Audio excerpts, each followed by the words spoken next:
Irsay and Company. I'm going to be keeping you company for the next few hours. You are not going to believe the company. This company. You're going to bankrupt your mama's company? At least I have the radio to keep me company. On 93.5 and 107.5, The Fan.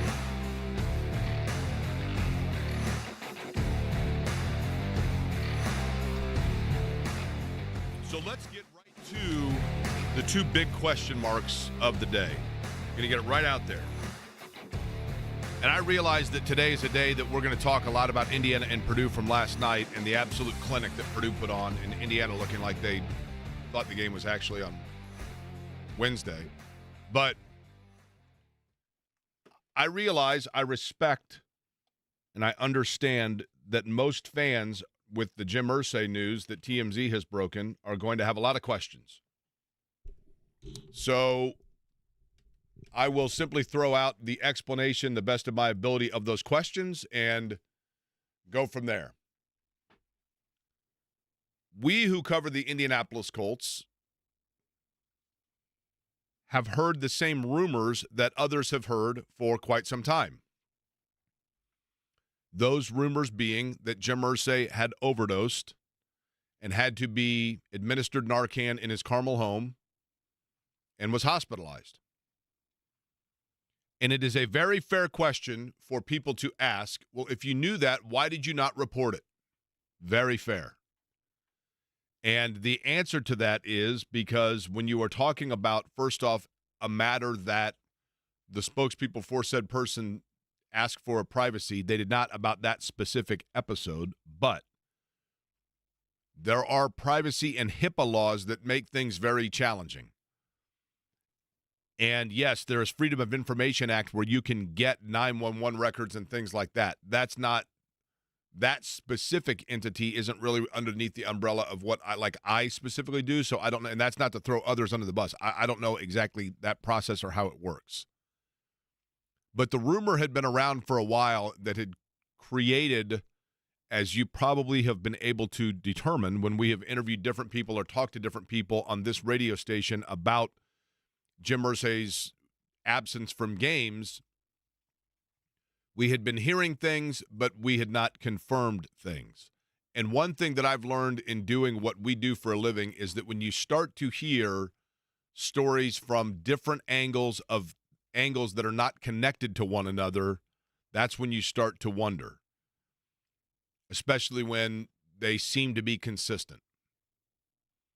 What I know factually is the following. Jim Irsay did a national television interview with Andrea Kramer where he discussed openly situations in the past where he had overdosed and had to be revived.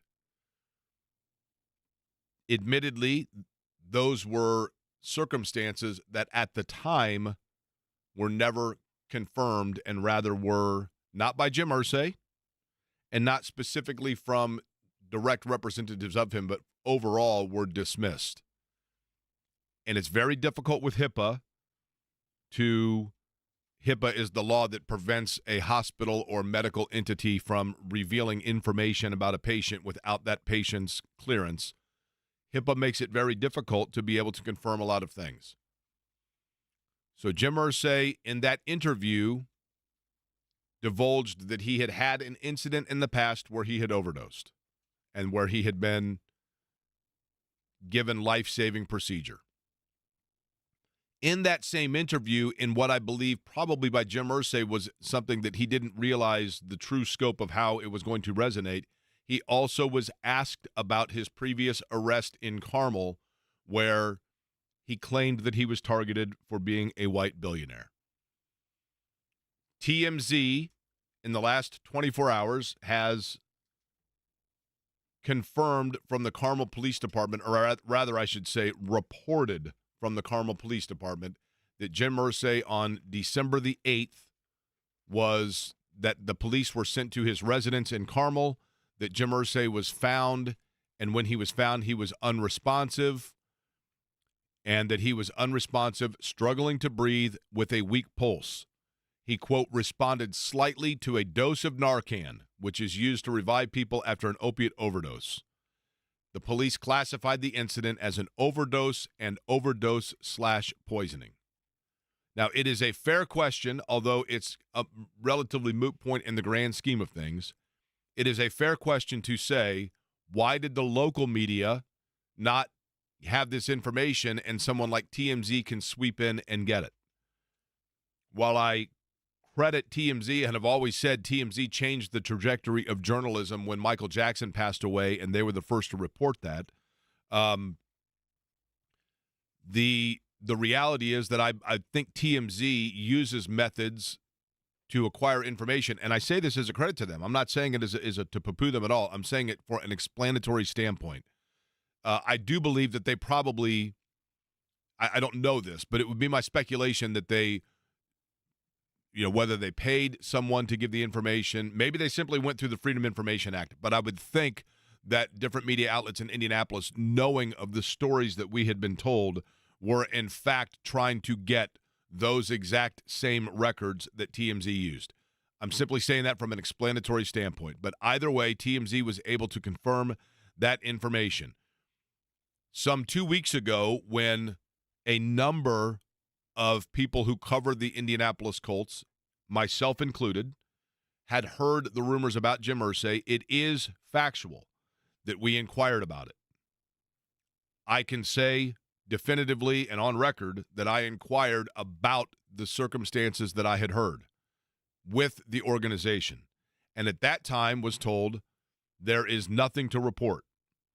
And then within 48 hours of that, the Colts issued their statement on January 9th that Irsay had been dealing with, quote, a severe respiratory illness and that he would miss an appearance in Los Angeles, and he has not been seen publicly since. They did at that time ask for privacy regarding the family, saying that he was receiving excellent care and that they would have no additional information. And truthfully, especially when you are somebody, and maybe this compromises, that's a fair point for people to make, but when you are talking about an entity that you cover above and beyond the health of the owner, you are respectful of that privacy that is requested. There are admittedly probably different guidelines, and I know that that's probably unfair to the listening audience or reading audience, depending on the entity, or viewing audience, but there is some reality to that.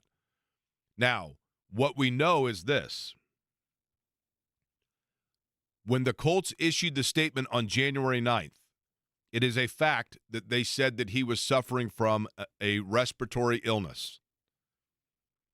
There was a lot of speculation that that respiratory illness was actually I'm going to say cover for lack of a better phrase that I can think of, but a lot of us that cover the team were saying to ourselves, well, we had heard that he overdosed, and now it's being labeled as a respiratory illness. The overdose of which TMZ is reporting was December the 8th. Jim Irsay was at the Pittsburgh game on December the 16th. I actually went back. I went to the Colts website, and in the website, I went back and found a tweet, and for that matter, Jim Irsay on December 18th had tweeted video of him on the sidelines at the Pittsburgh game on the 16th. So, 8 days after that overdose, Jim Irsay was at the Indianapolis Colts game against the Pittsburgh Steelers on primetime, which would mean that the stories or the insinuation that his hospitalization of late was linked to an overdose would mean one of two things factually. Either the overdose that TMZ is reporting, clearly that is not related to his recent hospitalization because he was at the game on December 16th, between those two dates. Is it possible that it is due to a separate incident? I don't know that. That would be irresponsible to immediately associate. When they say that he is hospitalized with a respiratory illness, it does appear as though his hospitalization is not related to the December 8th incident that was reported. And any insinuation that his current hospitalization was due to an overdose where he was administered Narcan by the Carmel Police Department, it would appear is actually a separate incident than that, unless there has been an incident since, of which I have not heard that report. And therefore, the Colts report that his hospitalization currently is due to an upper respiratory illness would appear to be consistent because of the fact that on December the 16th, he was at the Steelers game, a date which was after the time where he was, according to the Carmel Police Department, as reported by TMZ, administered Narcan. There are many, many layers to, and I certainly understand that Jim Irsay is a private citizen, but because he is a private citizen that owns a franchise that receives public subsidy, that perhaps to some opens the door to the amount of conjecture that can be provided or around within the franchise itself. And then you get into other circumstances if you're talking about situations where he could be in health danger about the ownership of the franchise, the future, and other such things. Those are probably conversations for a later time, but it does add to the legitimacy or the fairness of speculation regarding him. But for right now, it would appear as though the thing to say is that he is, in fact, receiving treatment for, quote, a severe respiratory illness, and that the best wishes for the fans and for those that know Jim Irsay would be in mind. He is undoubtedly a kind-hearted person. He is undoubtedly a person with huge passion for his football team and, by all account, for the city of Indianapolis. And as a result of that, I commend him also for his transparency, for the source and the root of the struggles with which he has had as an adult. But whether or not those struggles have now manifested to the point where he is still undetermined. And at this point, you follow the guidance of what the Colts are saying, which is that he is hospitalized in a separate incident than that of which has been reported by TMZ. We'll probably talk about that over the course of the show today, but there is a ton to talk about. Purdue, Indiana last night. Rob Blackman going to join us at 12:30. We'll get into the NFL draft at 1 o'clock. Matt Miller, ESPN draft analyst, going to join us. Chris Denari, the Pacers, at 1:30, and Jordan Cornette to talk about Indiana-Purdue at 2 o'clock. My name is Jake Quarry. Good afternoon to you. Eddie Garrison, Jimmy Cook here as well. Jimmy, the other big story last night is the fact that it is back apparently on the front burner. Pacers and Raptors with the trade for Pascal Siakam. I go back to this, and I caught a ton of heat for it last night. The initial report is that the Indiana Pacers would be prepared or are exploring talks of 3 first-round picks, one of them a future pick. All of them would be future picks from right now. But Bruce Brown, 3 picks, and then you would need a second player to still make a salary match. Of the players that would be mentioned, Jalen Smith, Buddy Hield, I get they're both on expiring contracts, so that does make sense. I get it. Obi Toppin, Jordan Nwora. There are a number of Isaiah Jackson's name was mentioned. My simple point was this. If you want to give up Bruce Brown, if you want to give up 3 first-rounders for Pascal Siakam, I get it. On board. All in. Let's go. But when you start talking about what player needs to be a salary match, if Buddy Hield has made it clear that he is not going to re-sign here, then I get it. And the same is probably true of Jalen Smith. But it's great. Pascal Siakam is a wonderful player, but you still have to have players that are playing on the floor with he and Tyrese Halliburton. And if you are getting Pascal Siakam because you're pushing all in on a future move for your team, you've got to have you need to run with it the pieces that you have already cultivated and put in work that are starting to blossom. And Isaiah Jackson is one of those. I get that Jalen Smith's on an expiring. I really like his game, but you would need to find out whether or not you have a chance in re-signing him. The bottom line for me is this, Jimmy Cook, and that is I think Pascal Siakam's a wonderful player. Anybody that thinks that my insinuation is other than that is wrong. But he is also a player on an expiring contract. And the amount that I'm willing to part with to acquire his services are totally dependent upon whether or not I believe that Pascal Siakam is going to re-sign here. If you're doing a sign and trade and you are bringing in a player who is under a multi-year contract and you know that's going to be with the Indiana Pacers, hell yes, hallelujah, whatever you want. Other than Tyrese Halliburton. Let us name the price if you're willing to move him.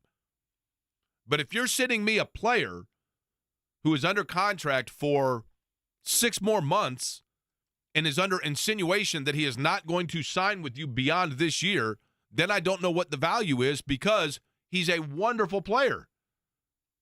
But this current installment of the Pacers is not championship ready. They're not a Pascal Siakam away from winning the title. And if you are going to get him, you have to win that title within 6 months if he's going to re-sign elsewhere. So that's where I become hesitant. Yeah, I mean, look, Kevin Pritchard and Chad Buchanan, I know you're not saying this, Jake, but they're not morons. They understand the process of negotiations. If talks continue to escalate, you're not giving away 3 first-round picks without some assurance from the player or the player's agent that he intends to re-sign with you in the offseason. That's always a tough aspect whenever you're trading a player that's in the last year of a deal, or trading for a player that's in the last year of the deal, is where's the commitment level and how much am I willing to sacrifice to bring said player in without a verbal commitment. I will admit, and I give a credit as well to one of our favorites, Tony East, as I discussed with him a little bit last night or interacted with him in that regard.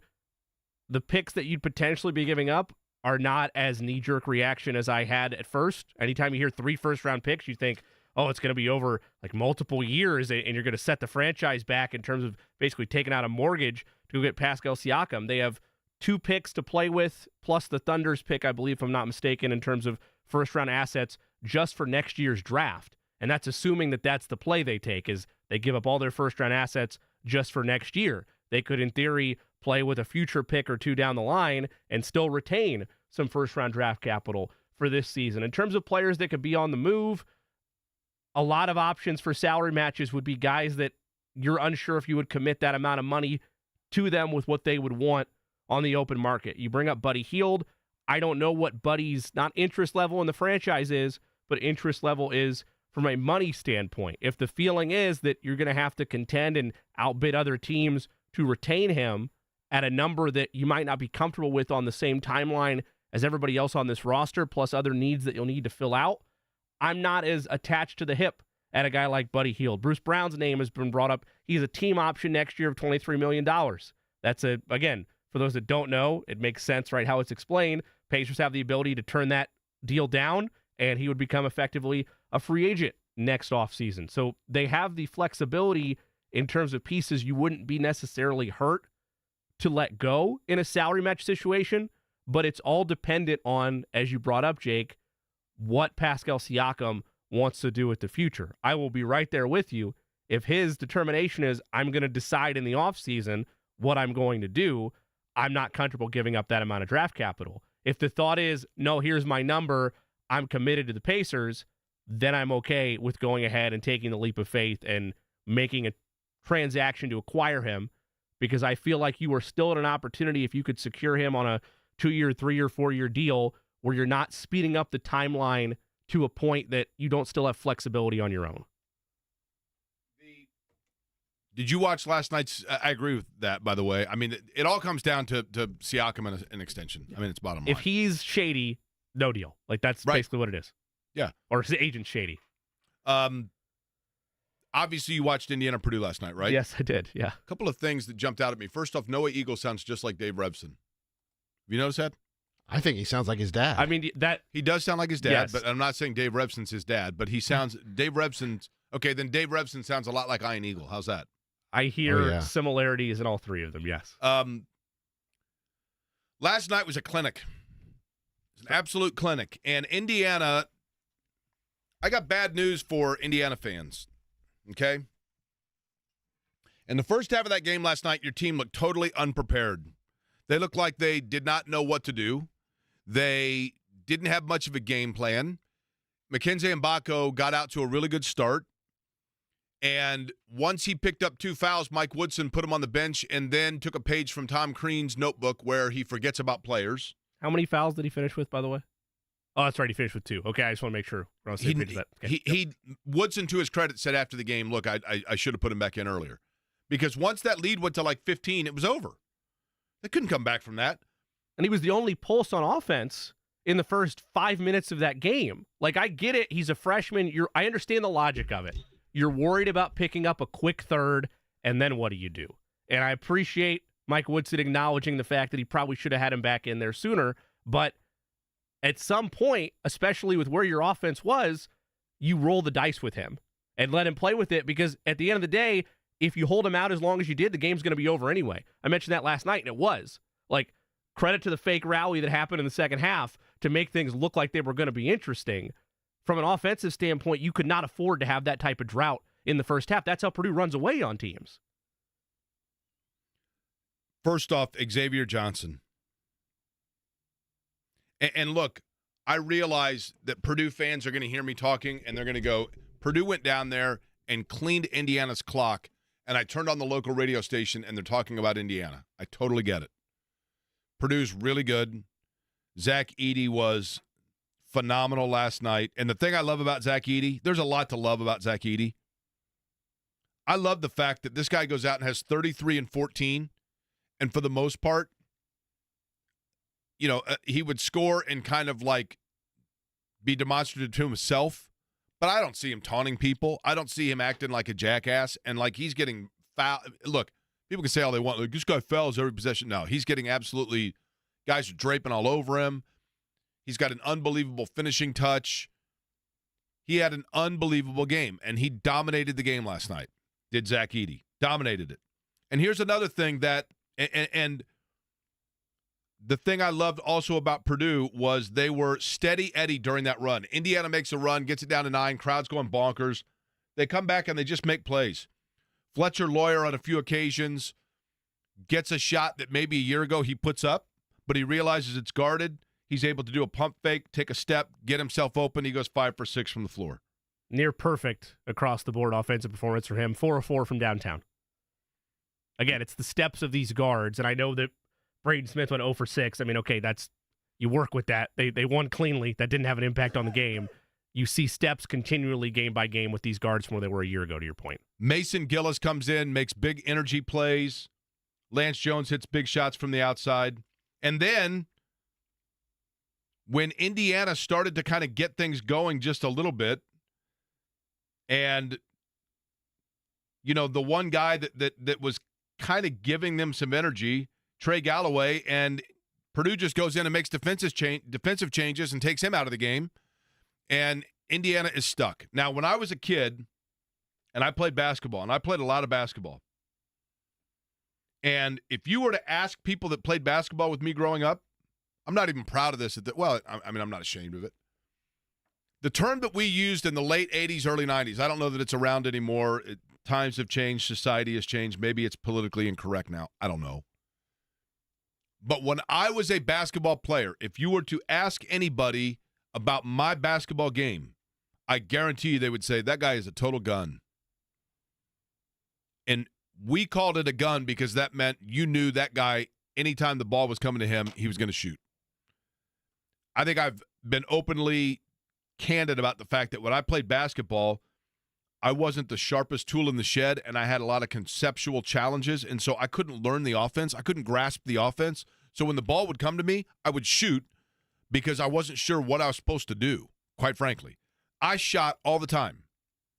So I was called a gun. People like, that guy's a gun. That was the term we used in the late 80s, early 90s for a guy that shoots all the time. Even when it's not a good shot, he's a gun. The two most appropriately named players for Indiana are Khalil Ware and C.J. Gunn. Because C.J. Gunn, even when it wasn't a good shot, he's putting it up. He only took 7 shots, I realized, but that guy's not afraid to shoot. And Indiana, once Mackenzie Mbako and Khalil Ware were on the bench, and it's like, well, where are they? And C.J. Gunn's just putting up shots, and Malik Renew is killing his dribble 15 feet from the basket, and Indiana had no offense. And then late in the game, there's a loose ball, and Zach Edey is the National Player of the Year that has 33 and 14 and is the best player in college basketball, is showing effort going after it, and Khalil Ware is like making sure that somebody might be putting him in an Instagram photo. That guy had no interest in being out there. His last name was totally appropriate. And Indiana, in a time where they need a good win for their NCAA tournament resume, is now back to the drawing board of figuring out where those are going to come so that they can try to make the NCAA tournament. And Purdue goes down there, puts on an absolute clinic, a clinic of how you run a program, a clinic of how you play games, a clinic of how you adjust, a clinic of how you have a game plan going into it, a clinic on how you go to your best player, and a clinic how afterwards you wipe your hands, you walk out of the arena, you move on, and you show why you are an actual contender for not only the NCAA tournament, but a number 1 overall seed and a late March push, whereas Indiana looked like a program that has – it looks glitzy, it looks glamorous, but when it comes down to it, zero to show for it. Rob Blackman's the voice of the Boilers, joins us next. Let Bill Estes put you behind the wheel of the powerhouse.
If you're just joining us, where have you been?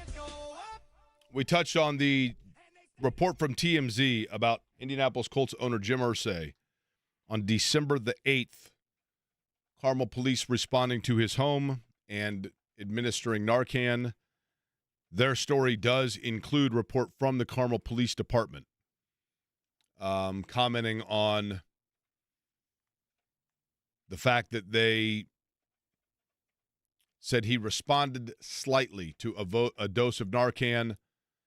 Obviously, at that point, he was taken to a local hospital. It is true, and it is factual. That was on December the 8th, according to Carmel police documents. And on December 16th, Jim Irsay was in attendance because there are photos that you can see in a photo gallery immediately following if you were to go back. Well, for that matter, he sent on December the 18th, it appears as though he sent not appears, you go back and you can find on Twitter, he sent a video of himself at the game on December 16th against the Pittsburgh Steelers.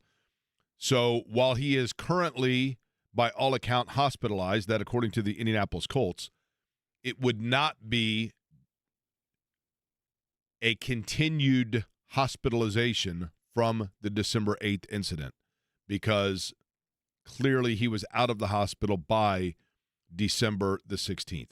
Last night, Purdue taking care of Indiana and doing so in big fashion. Joining us now on the program to talk about that, he is the radio voice of the Boilermakers, Rob Blackman. And, Rob, I'll begin with this. Zach Edey last night was sensational. He has been that way for the vast majority of the last few years for Purdue, clearly. And I thought Fletcher Lawyer showed some real growth from games that he would have had a year ago. And by that, I mean kind of knowing what was a good shot and what was not. He shot the ball very well last night. But give me a player or two that, when you look at the box score, to use the old proverb of this, isn't a guy that jumps out, but that you looked at it and said, you know what, that guy really had a good game, and Matt Painter had to be happy with what he did, not named Fletcher Lawyer and not named Zach Edey. I would give you two names. I would start with Lance Jones, and I know he had 17 points, so that's an easy one. But he just seemed to make so many game-winning plays for Purdue last night, especially in transition. You know, he had a couple runouts there in the second half for layups that Purdue does not make that play last year because they don't have that player on their team. They don't have a guy who can run fast enough to outrun the rest of the defense and score a layup at the other end. He has been a huge difference maker. I don't remember the exact number, Jake, so I'll apologize. We had it last night on the pregame show, but I've already forgotten. But it was fast break points compared to from last year to this year. And again, I don't remember the exact number, but Purdue has more fast break points right now this season, at this point, this juncture in the season, than they had all of last year for the entire year. And that's mainly because of Lance Jones. Purdue finally has a guy that can get out and run and get you transition buckets, easy buckets. The other guy I would give you is Ethan Morton. Played 13 minutes. Only scored 2 points without making a basket, actually. It was because of a goaltending call. But defensively, what he was able to do early in the second half when Trey Galloway got going there, made those back-to-back threes in the second half, and you really started this. It felt like the momentum was really turning on the side of Indiana. Ethan Morton was subbed into the game at that point, if you remember, and then really did a good job on Trey Galloway of at least slowing him down enough where he just single-handedly couldn't take over the game because you felt like at that point he might just do that. So those are the two guys I would give you there that I thought were, as far as the guys you mentioned that, you know, that aren't named Zach Edey or Fletcher Lawyer. I thought those two guys were really, really playing at a high level last night. It is, Rob, totally unfair of me to ask you about Indiana because you don't cover Indiana, right? So I'm going to ask you a question about Purdue that I'm saying is a backslide to Indiana. I'm not pinning that on you as the voice of the Boilers, but I want you to offer this perspective about Purdue. There was a point in the game where Zach Edey's energy level, his willingness to give up his own skin and knees for a loose ball, etc., was on display. And Indiana and a guy like Khalil Ware that at times feels like he's, you know, kind of sleepwalking his way through, there was a different energy level. It's in Indiana. You got 15,000 of the 17,000 there are decked out in white. They're screaming for Indiana. yet Purdue showed an ability to play from buzzer to buzzer at the same level, same intensity, and same focus. What is it about Purdue's practices, about Purdue's culture, that forces them or allows them or instills in them that when they go into a game, it is all hands on deck all the time from beginning to end? Well, that's maybe a difficult answer, a lengthy answer, but I guess I'll give you the Cliff Notes version here. The Matt Painter coaching style, if you will, is very similar to the Gene Cady coaching style in that if you are not playing as hard as you can possibly play at all times, you do not play in the game. You sit on the bench beside the coach, unless it's a very, very rare instance that is the case. And so I do believe there certainly is something to that, knowing that, look, I'm not going to play hard. I'm not going to play. There's also something to the fact that Purdue is a pretty deep ball club. You know, I know Miles Colvin didn't get a lot of run last night, but he has this season. And when he is playing, you know, Purdue is 10 deep and 10 guys that can play. So, again, if you're not playing hard, you just won't play because there's someone else that can take your place at all five positions. So I think that's part of it. I would also say this as far as just looking at specifically last night's game. You have to remember Zach Edey and Mason Gillis, in Ethan Morton, in the senior class. Those guys have lost their last two games in Bloomington. They've lost three of their last four going into that game against Indiana. Purdue, those guys have been court-stormed not once but twice in Bloomington the last 2 years. So there was some added motivation, make no mistake about it, going into that game, that they would like to, you know, finally beat Indiana in Bloomington because they had not been having a lot of success with that. So you add on top of that, you're already extra motivated because you're sick and tired of getting court-stormed in Bloomington, and you have really good players who know that if they don't play hard, they don't get a play. All of a sudden, yeah, I think you can find yourself pretty easily self-motivated if you're in that situation. Rob Blackman, nice enough to take some time with us at the Purdue Radio Network. Rob, this Purdue team as a whole, and you mentioned the guards, I know superstitious Purdue fans might not want to hear this, and yes, the draw is so indicative of what could be a happy March versus another depressing early exit, but I feel like this team, like many national pundits, is a second weekend, is a Final Four style of team. When you look at the growth of the guards year over year, do you view them as the same category in that specific position group as you would, say, a UConn, in terms of if they were to match up against them or have a matchup in the tournament where guard play is equal or better? Has the growth been that significant that they belong in that conversation? Haven't seen UConn with my own two eyes, Jimmy, so I can only reference what I have seen in as far as great, what I would consider great guard play, and that would be Arizona. And Purdue certainly held its own against those guys. Fletcher Lawyer and Braden Smith were both fantastic in that game. Braden, I think, had 26 points, and Fletcher, I think, ended up with 27. So at least from what I've seen with my own two eyes, as far as what I would consider the highest level of guard play in the country, and that would be, again, Arizona, yeah, I do feel pretty good about that matchup. Now, I would counter, though, with this.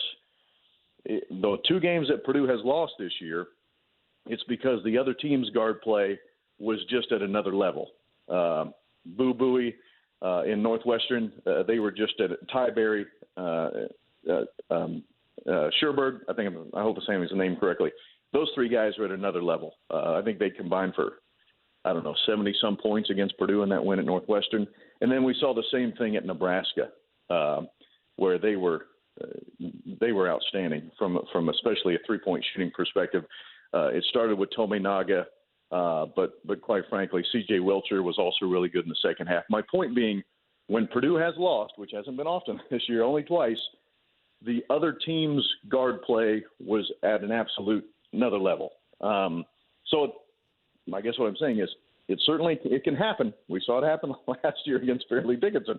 But to answer your question directly, yes, I do feel really good about Purdue's guard play, again, especially when they've gone head-to-head against what I consider to be the best in the country in Arizona. Rob Blackman is our guest. Rob, there were times, and I think this would have been maybe 2012, maybe 2013, give or take, and it's been few and far between, right? But there were times where impatience and chatter amongst the fan base at Purdue made it seem like the university probably never felt this way. The athletic department probably never felt this way. But it felt like there was at one point in time over the last 15 years a hot seat moment or two for Matt Painter. But Purdue had the foresight, or maybe they never wavered in their mission of, this is the guy. We're going to give him time. We're going to let him build the proper culture. We're going to let him build recruiting classes. And we're going to let him turn Purdue into a steady horse in the national conversation. When you look to your counterparts to the South, and I understand that maybe those would push back and say expectations are different down in Indiana, and it needs to be win now or get out of town. Is there something to be said about it's only been 4 seasons? Yes, the transfer portal is there, but maybe at some point it's time to give a longer leash and let a culture really be established or reestablished again. Do you believe in that philosophy, and do you feel like that well-served Purdue over maybe times where there were whispers of doubts about Matt Painter? Well, I won't, Jimmy, I won't speak to Indiana's situation because I'm obviously not close to that. I only see it from afar like everyone else. But you are correct on Coach Paint. I mean, here are the hard facts, and I think I remember this correctly. 2013, Purdue, I think, finished 2 games below 500. 2014, I'm almost certain Purdue finished 2 games below 500. So you went back-to-back years where you didn't even reach 500 for your season. That first year, Purdue played in the CBI, lost in a home game in the CBI, and then the next year didn't even play in any type of postseason action. So if ever there were a time for the administration to, say maybe this isn't the right direction for the program, it would have been that. But they did not. And give credit to the late Morgan Burke, who was the athletic director at that point, for sticking with Coach Painter and giving him an opportunity to turn that thing around. And obviously it's worked because Purdue's been to the tournament every single year except for the COVID year when no one went to the tournament since then. So my point being, look, every situation is unique and different. I have no idea what's going on inside the hallways of Assembly Hall and Indiana University, so I'm not going to speak to that. But, yes, from a Purdue standpoint, I think it's safe to say it worked out just fine. I mean, think about this. With that win last night, Matt Painter tied Lou Henson for 5th most wins ever, Big Ten games only, in the history of the Big Ten. So think about that. So you had a guy who back in 2012, 2013 was having troubles just finding his way to 500. Well, now you have a guy that's is now the 5th most winningest coach in the history of Big Ten basketball. So certainly patience paid off in that particular instance for Purdue. Again, that's all I'll speak to is Purdue's side of things, because it seemed to have worked out quite well here, especially these last handful of years where not only is Purdue playing at a magical level, but, I mean, my gosh, you've been ranked number 1 in the country now for 3 straight seasons. That is a reward there, obviously, for saying you stuck with Matt Painter through the tough times, and now you're reaping the rewards of that here later in his career. Rob, Rob Blackman, the voice of the Purdue Boilermakers, is our guest. Which to you last night was more impressive? The efficiency that Purdue played, especially late in the first, to kind of get themselves that halftime cushion, or the response they had towards Indiana getting the lead within single digits and Purdue then pushing it back over 20? Yeah, not so surprised offensively with the way Purdue handled its business, especially late in the first half. I mean, look, Purdue is the number 2 team in the country in adjusted offensive efficiency. Purdue is normally really, really good on the offensive end. They have been all season. The numbers would bear that out. But even in the second half, Jake, and Coach Paint talked to us about this on our postgame interview. Even though Indiana cut that thing to 9 there early in the second half, if you go back and look at Purdue's first 3 possessions offensively, they were great possessions. They just missed shots. You had 3 open shots. I think it was 2 hook shots, by Zach, and an open 3. So you ran good offense. You got a great shot all 3 times. You just missed them. And wouldn't you know it, you go the other end, and Indiana makes a couple of shots from guys that, let's be honest, had not been making shots. I mean, Trey Galloway comes into that game as a 27% three-point shooter and knocks in back-to-back threes. So you felt even though that deficit got cut to 9, at least me personally, I still never felt like Purdue's in trouble here. Purdue's running great offense. They're getting open shots. The law of averages says you're going to start making those shots. Purdue's the best field goal percentage team in the Big Ten. So if water is going to find its level, then you'll eventually start making those shots, which they did. And when you look at Indiana's numbers, they have not been a good shooting team this year. Across the board, they haven't been good at shooting the basketball. So you figured, again, water eventually going to find its level, and it did. I know a lot of Purdue fans got a little nervous there early in the second half. But to be very honest, I just kind of felt like, hey, this is going fine for Purdue. They're getting the shots they want. They're eventually going to make them. Indiana's probably shooting the ball a little better now than they're going to the rest of the ball game, which turned out to be true. So that's just kind of how I looked at those first, 7-8 minutes of the second half. And what's next on the docket now for Purdue, Rob? I don't have the schedule right in front of me. Sure. At Iowa, 2:00 Saturday. Purdue beat Iowa earlier in the year. That was way back in early December. Beat them pretty handily, 87-68. So Iowa's always a different animal at home, though, because of how good they are offensively. They're not a good defensive team. They would be the first to admit that.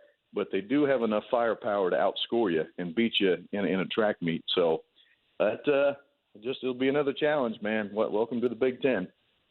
Rob, appreciate the time as always, and certainly you said at Iowa, right? You got to get some made rights. You're going to get made rights in Iowa?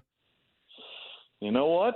My biggest concern and my biggest beef right now with Iowa City, my all-time favorite restaurant in there, the Iowa River Power Company, they shut their doors in early December. They are no longer in business. So my favorite restaurant in Iowa City is closed. So I'm not sure what I'm going to do now. I'm a little disappointed. Have you had made rights? No, I don't think so. I thought we got one. Maybe you weren't with us when we were at Iowa once in Marshalltown, not far from Newton. If you got to go 45 minutes to Marshalltown, I'm sure they got it made right in Iowa City, but it's a loose meat sandwich. They have them in Ohio, but they're basically an Iowa thing. And you got to get just I'm telling you right now, made right. Just go in and say, I need a made right, juicy with cheese, and then you'll text me and say that I'm a hero. Hold on, I'm writing this down. Made right, juicy with or wet. cheese. Just say wet. That means wet. Like they put the grease meat in with it. Wet. Ooh, I love a good grease meat. And then you get the cheese over the top of it, and then afterwards I'll give you Dr. Mottman's name, the cardiologist that I use. Yes, chunks of lard floating through my veins. That's right. We'll get you taken care of, Rob. You know I do you right. Oh, yes. Thank you so much. All right. Enjoy, man. We'll talk to you. See you guys. All right, Rob Blackman, the voice of the Purdue Boilermakers. We come back. Coming up about 10 minutes from now, we're going to talk to Matt Miller from ESPN. More on the Irsay story and the Pacers news with Siakam, at least the rumors. So it's a rumor-filled day maybe. All of that as the show continues here on a Wednesday. Hey, JMV, thinning hair this year.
Jim Irsay, the Colts have issued a statement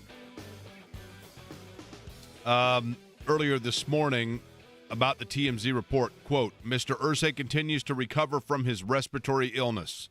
We will have no further comment on this on his personal health, and we continue to ask that Jim and his family's privacy be respected, end quote. Certainly understand that. There are going to be those that question because of, just the stability or the future of the franchise and the public involvement thereof, but certainly understand the Colts on that standpoint. Again, TMZ reporting an overdose and Narcan administered that sent him to a hospital on December 8th. He was at the Colts home game against the Pittsburgh Steelers on December 16th. That, for all intent and purposes, was around the time of his last public appearance, and the Colts have issued now more than one statement that he is battling a respiratory illness that has him hospitalized today. Matt Miller is with ESPN Draft Analyst next. The Ride with JMV.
Man, on a hump day, it's a busy day. You got the Jim Irsay news. And listen, I want to be open with everybody. There's a delicate balance that rests, and I don't know that I trust myself, admittedly. We are paid in this position to be able to have the discrepancy or to understand the lines versus responsibility and rumor and report, etc. And I think that we journalistically did that in not reporting the information about Jim Irsay when it was strictly rumor. There is also a very slippery slope that enters into when it comes to Jim Irsay and the information about his health, because I do understand and respect that his family and etc. when they're asking for privacy, I totally understand that. I also understand that there are those that are going to ask for or expect a more honest description as to his status because of the fact that he, to a large extent, the Colts are a public commodity because they do accept and are subsidized with public tax dollars. And I do believe that changes a little bit the dynamic of all of it. But in the end, independently, he is still a person with, HIPAA and everything else. And I understand all of it. It's very complex. It's very detailed. Joining us now on the program, Matt Miller is a draft analyst for ESPN. Matt, before we get into the draft, I guess because it's the elephant in the room, and I certainly am not under any sort of expectation that you would be an expert regarding NFL ownership and Jim Irsay and the TMZ report and those things. Generically speaking, I guess I'll say that. Do you think that the league, as we know that Jim Irsay is hospitalized according to the Indianapolis Colts with a respiratory illness, we know that he, based on the TMZ report, overdosed on December 8th, but he was at the Colts game on December the 16th. So it does not appear as though this hospitalization is at least in continuous related to the December 8th overdose situation. But generically speaking, the league itself, when it comes to owners and owners that have health situations, does the league get involved in any way, shape, or form over the length of time if an owner is not able to be around their franchise on a day-to-day? Yeah, I think that's a situation where it's almost like the government. You need continuity of government, right? And so I think it's what is the plan? Who is assuming day-to-day control? Obviously, Chris Ballard is there and is, serving as the general manager, and that part of it is running. But what about the business side? And I think that's the side where there's not as much transparency team to team, of, okay, who steps up if the owner's incapacitated for an amount of time. And I think, we've seen that with some of the other teams. I know in Buffalo, the owner had to take some time off because of a health issue, and they said, okay, well, that's a husband-wife team running the show there at Buffalo, so they've got the husband to take care of things while the wife is incapacitated. So the league's got to be involved, and I'm sure, from a player standpoint, the league is so involved anytime anything like, is going on off the field. I know with ownership, we haven't seen the same standards, I would say, towards, what's expected of them off the field or away from the field. But yeah, I would think the NFL has a lot more information than any of us have at this time. And I'm like you guys, I saw the tweet this morning and I've been looking at, people I follow who cover the Colts on a daily basis to see what information they have about this.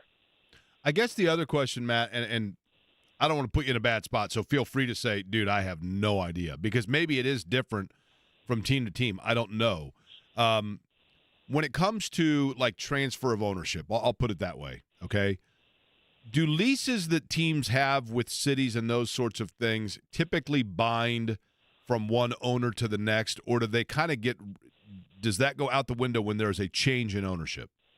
The only situation I'm aware of where I know what happened was when Robert Kraft bought the Patriots, and he got all the leases, it comes with it. So that would be a really good question. I think you could, maybe look at something like Carolina, Denver, those would be the most recent teams where you could look at that and say, okay, what happened, what happened with those leases? Because that was definitely a really interesting question. Yeah, so like if I wanted to buy I want to dig in on that too. Yeah. Yeah, so like if I wanted to buy a team, for example, let's just say, Matt, you and I, you hit the Powerball tomorrow, and you call me and you go, hey, man, you were super cool on the radio together, so let's go into ownership. And I go, yeah, cool. So and so you say, listen, I've got a team that I want to buy, and it is in Charlotte. And I say, I'm more of an IndyCar than a NASCAR guy. I don't know that I want a team in Charlotte. We can't just buy them theoretically and move it. We would basically, one would assume, have to honor whatever the agreement is with Charlotte until it expires, right? That's how I understand it. Yeah. Okay. All right, let's get to the draft. I'm curious about this. Colts are going to be drafting, we know now, 2/3 the way through, the respective round because they had a good year. The Colts have needs in a lot of areas. I'll begin with the generic question, which would be this, Matt Miller. If you are an owner or a general manager looking at this draft, you are salivating if you're a guy with a need at what position because this draft is richest where? Wide receiver. And I'm not just saying that because you are a super cool guy on the radio who I like talking to, but wide receiver is it. And I sent out if people are still on Twitter or X or whatever you call that, I tweeted this yesterday. We could see 3 wide receivers and 3 quarterbacks go in the first 6 picks of this draft. I mean, it is an incredibly deep wide receiver draft. It's also incredibly talented. So normally we would say, it's deep at wide receiver. There could be 7, 8 guys in the first round. That is true. But it's also that top-end talent, Marvin Harrison Jr., Malik Neighbors, Rome Odunze. I have those 3 guys ranked in my top 6 players overall. So it is a great year for wide receiver play. And then I would say, that tier 2, Keon Coleman at Florida State, Adonai Mitchell and Xavier Worthy from Texas, Brian Thomas Jr. from LSU. It is a really, really good wide receiver class. It's a really good offensive tackle class. I think we could see 32 picks in the first round. Half those could be wide receivers and offensive tackles, and it wouldn't surprise me. Matt Miller is our guest, covers the NFL draft at large for ESPN. Matt, you mentioned wide receiver being the treasure of riches for teams, especially in the first round. You mentioned the crown jewel as well in Marvin Harrison Jr. So rapid fire to kind of get to the big question, where do you have him pegged right now? I know it's January, but where do you have him pegged in terms of position where he's likely to go? Yeah, he's my number 2 overall player, so he's not going to be there at 15. Obviously. Say that's not going to happen. He should go, even understanding we're probably going to see quarterbacks go 1-2. I think at 3, the New England Patriots is where that conversation starts, depending on what they're going to do. At quarterback, we'll see. They just announced, Gerard Mayo is head coach today. They don't have a general manager. So I think 3 with New England is where you at least start having that conversation about, hey, we need a quarterback, but this guy's generationally talented. You really can't go wrong here. I think he's the safest player in the draft. Like the one guy where you draft him in the worst case scenario is he's just really, really good. With Caleb Williams, with quarterbacks, as you guys know, there's always the boom or bust factor for every quarterback. And Indy drafted arguably the greatest quarterback prospect in the last 50 years in Andrew Luck. And there was a lot of good, a lot of bad. Or not a lot of bad. There was some bad. And his career didn't last very long. So there's always going to be that scenario with quarterbacks. With these wide receivers, like if Harrison's not an all-pro, I'll be shocked. What would be, and I'm not saying the Colts are going to do this, but the joking speculation has been around since Marvin Harrison Jr. stepped onto the scene a couple of years ago. So let's say it's just a generic team, say, I don't know, picking 15th or 16th. If they wanted to move up for a player like Marvin Harrison Jr., what is the cost, A, in your mind, assuming we're just talking about draft capital, and B, is his generational talent worth the cost compared to the overall depth of the wide receiver class as it pertains to the first round? Yeah, that's a really good question. The cost is going to be multiple first-round picks to go from a generic hypothetical pick, a 15 or so overall to get – you would have to go to 2 to ensure you get him. And that's just, you're talking multiple first-round picks. That's a trade you only make for a quarterback. And so the second part of your question is he talented enough to justify the cost? Not in a situation where we do have a year with historically good wide receiver talent, in my opinion. And also, Malik Neighbors would be the number one receiver in almost every draft class other than this one. Rome Odunze would be the number one receiver in almost every draft class except for this one. Keon Coleman, would be in play in most draft classes. He would be wide receiver 1 or wide receiver 2, I think. So it's such a talented year that I don't think you can justify the trade to 2. Now, if you are going to lose Michael Pittman Jr. in free agency, or even if you can keep him and say, hey, we got Josh Downs, we got Pittman, but we need another guy.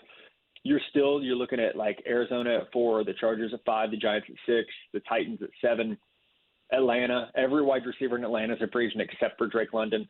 Chicago at 9, the Jets at 10. Like every team needs a wide receiver from 4 to 10. So the bad news for the Colts is we could see a very quick run of wide receiver talent.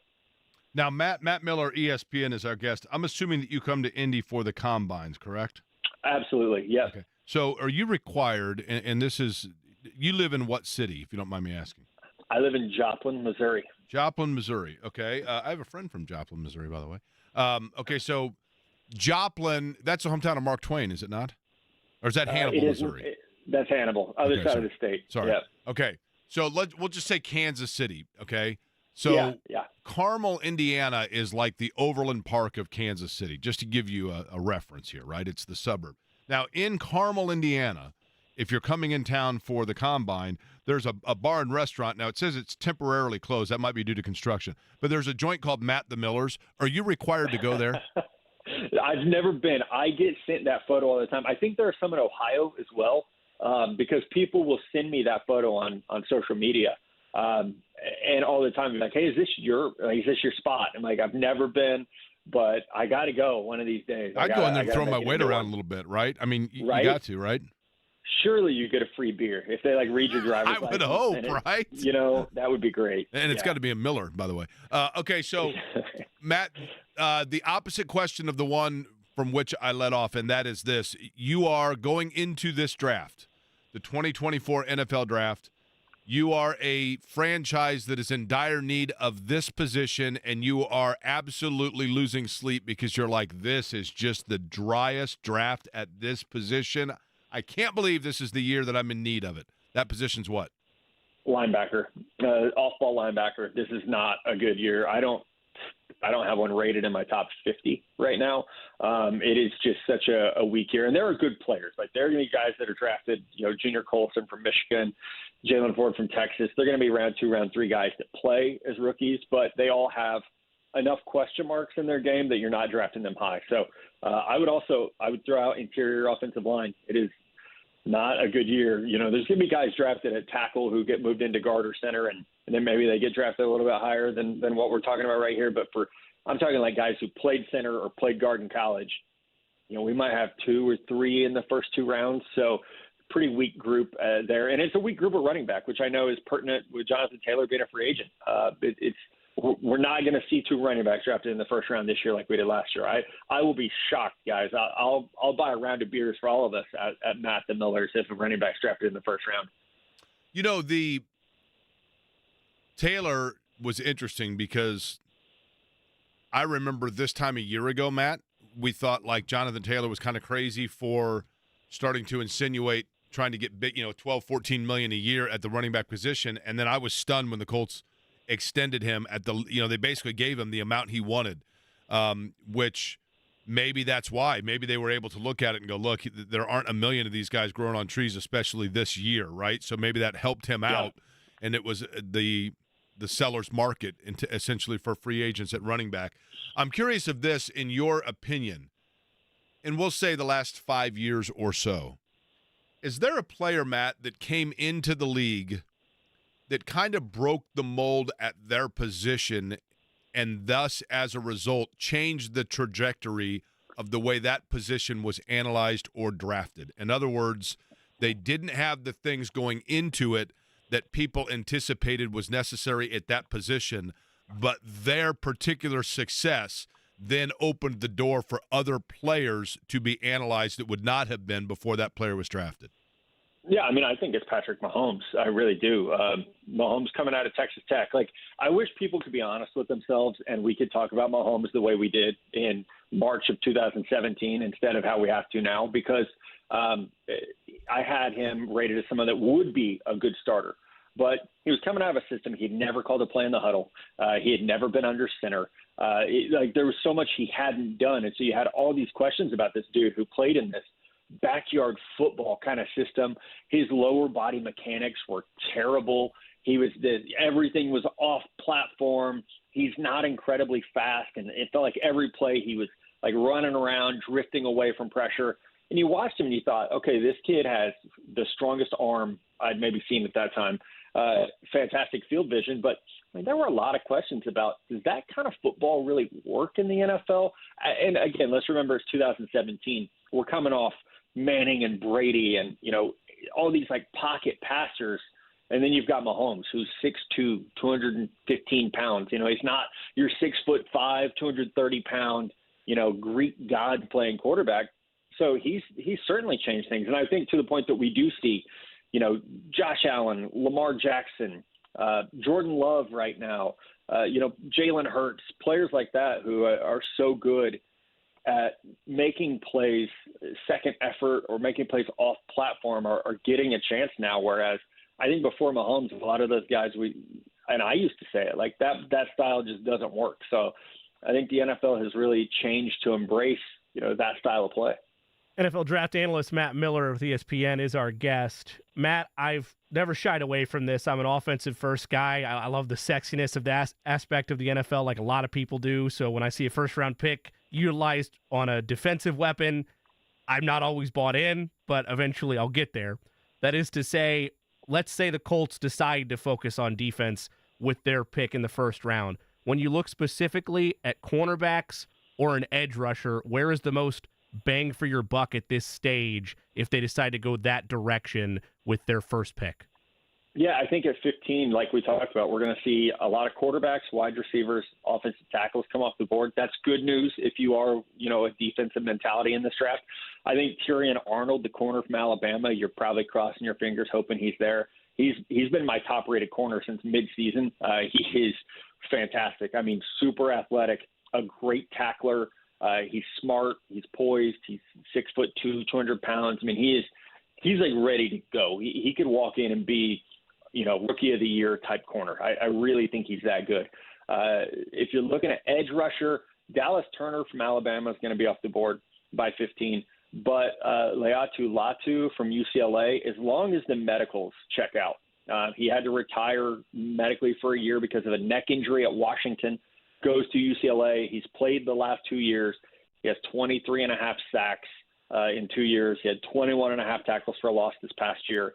He's 6'5", 260. Like he's ready to go. So as long as the medicals look good on Latu, that is he's not going to be the sexiest guy at the combine in terms of twitch and 40 time, but watch his tape. And there's not a better pass rusher in the country in terms of hand use and understanding leverage and angles. I mean, he's a professional pass rusher coming out of college. I'm going to ask the dumbest question you're going to get all day, Matt. For those, myself included, that hear the term but aren't totally sure what it means, elaborate twitch. Yeah, so it's that ability to go from a standing position to a moving position. How fast does that happen? So basically like hip swivel? I mean or like first step quickness, burst. To Gotcha. me, twitch is like when you have a muscle that's not moving and you fire it, how fast does it fire? So for pass rushers, think about how fast Aaron Donald gets into the backfield. That to me is twitch.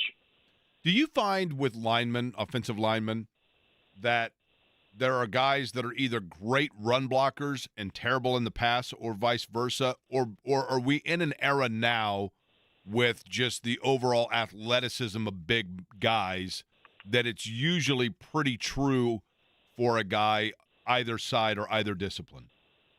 No, I think coming out of college, there's a lot of guys who are one or the other. And we're seeing more athleticism on the offensive line than I've ever seen before.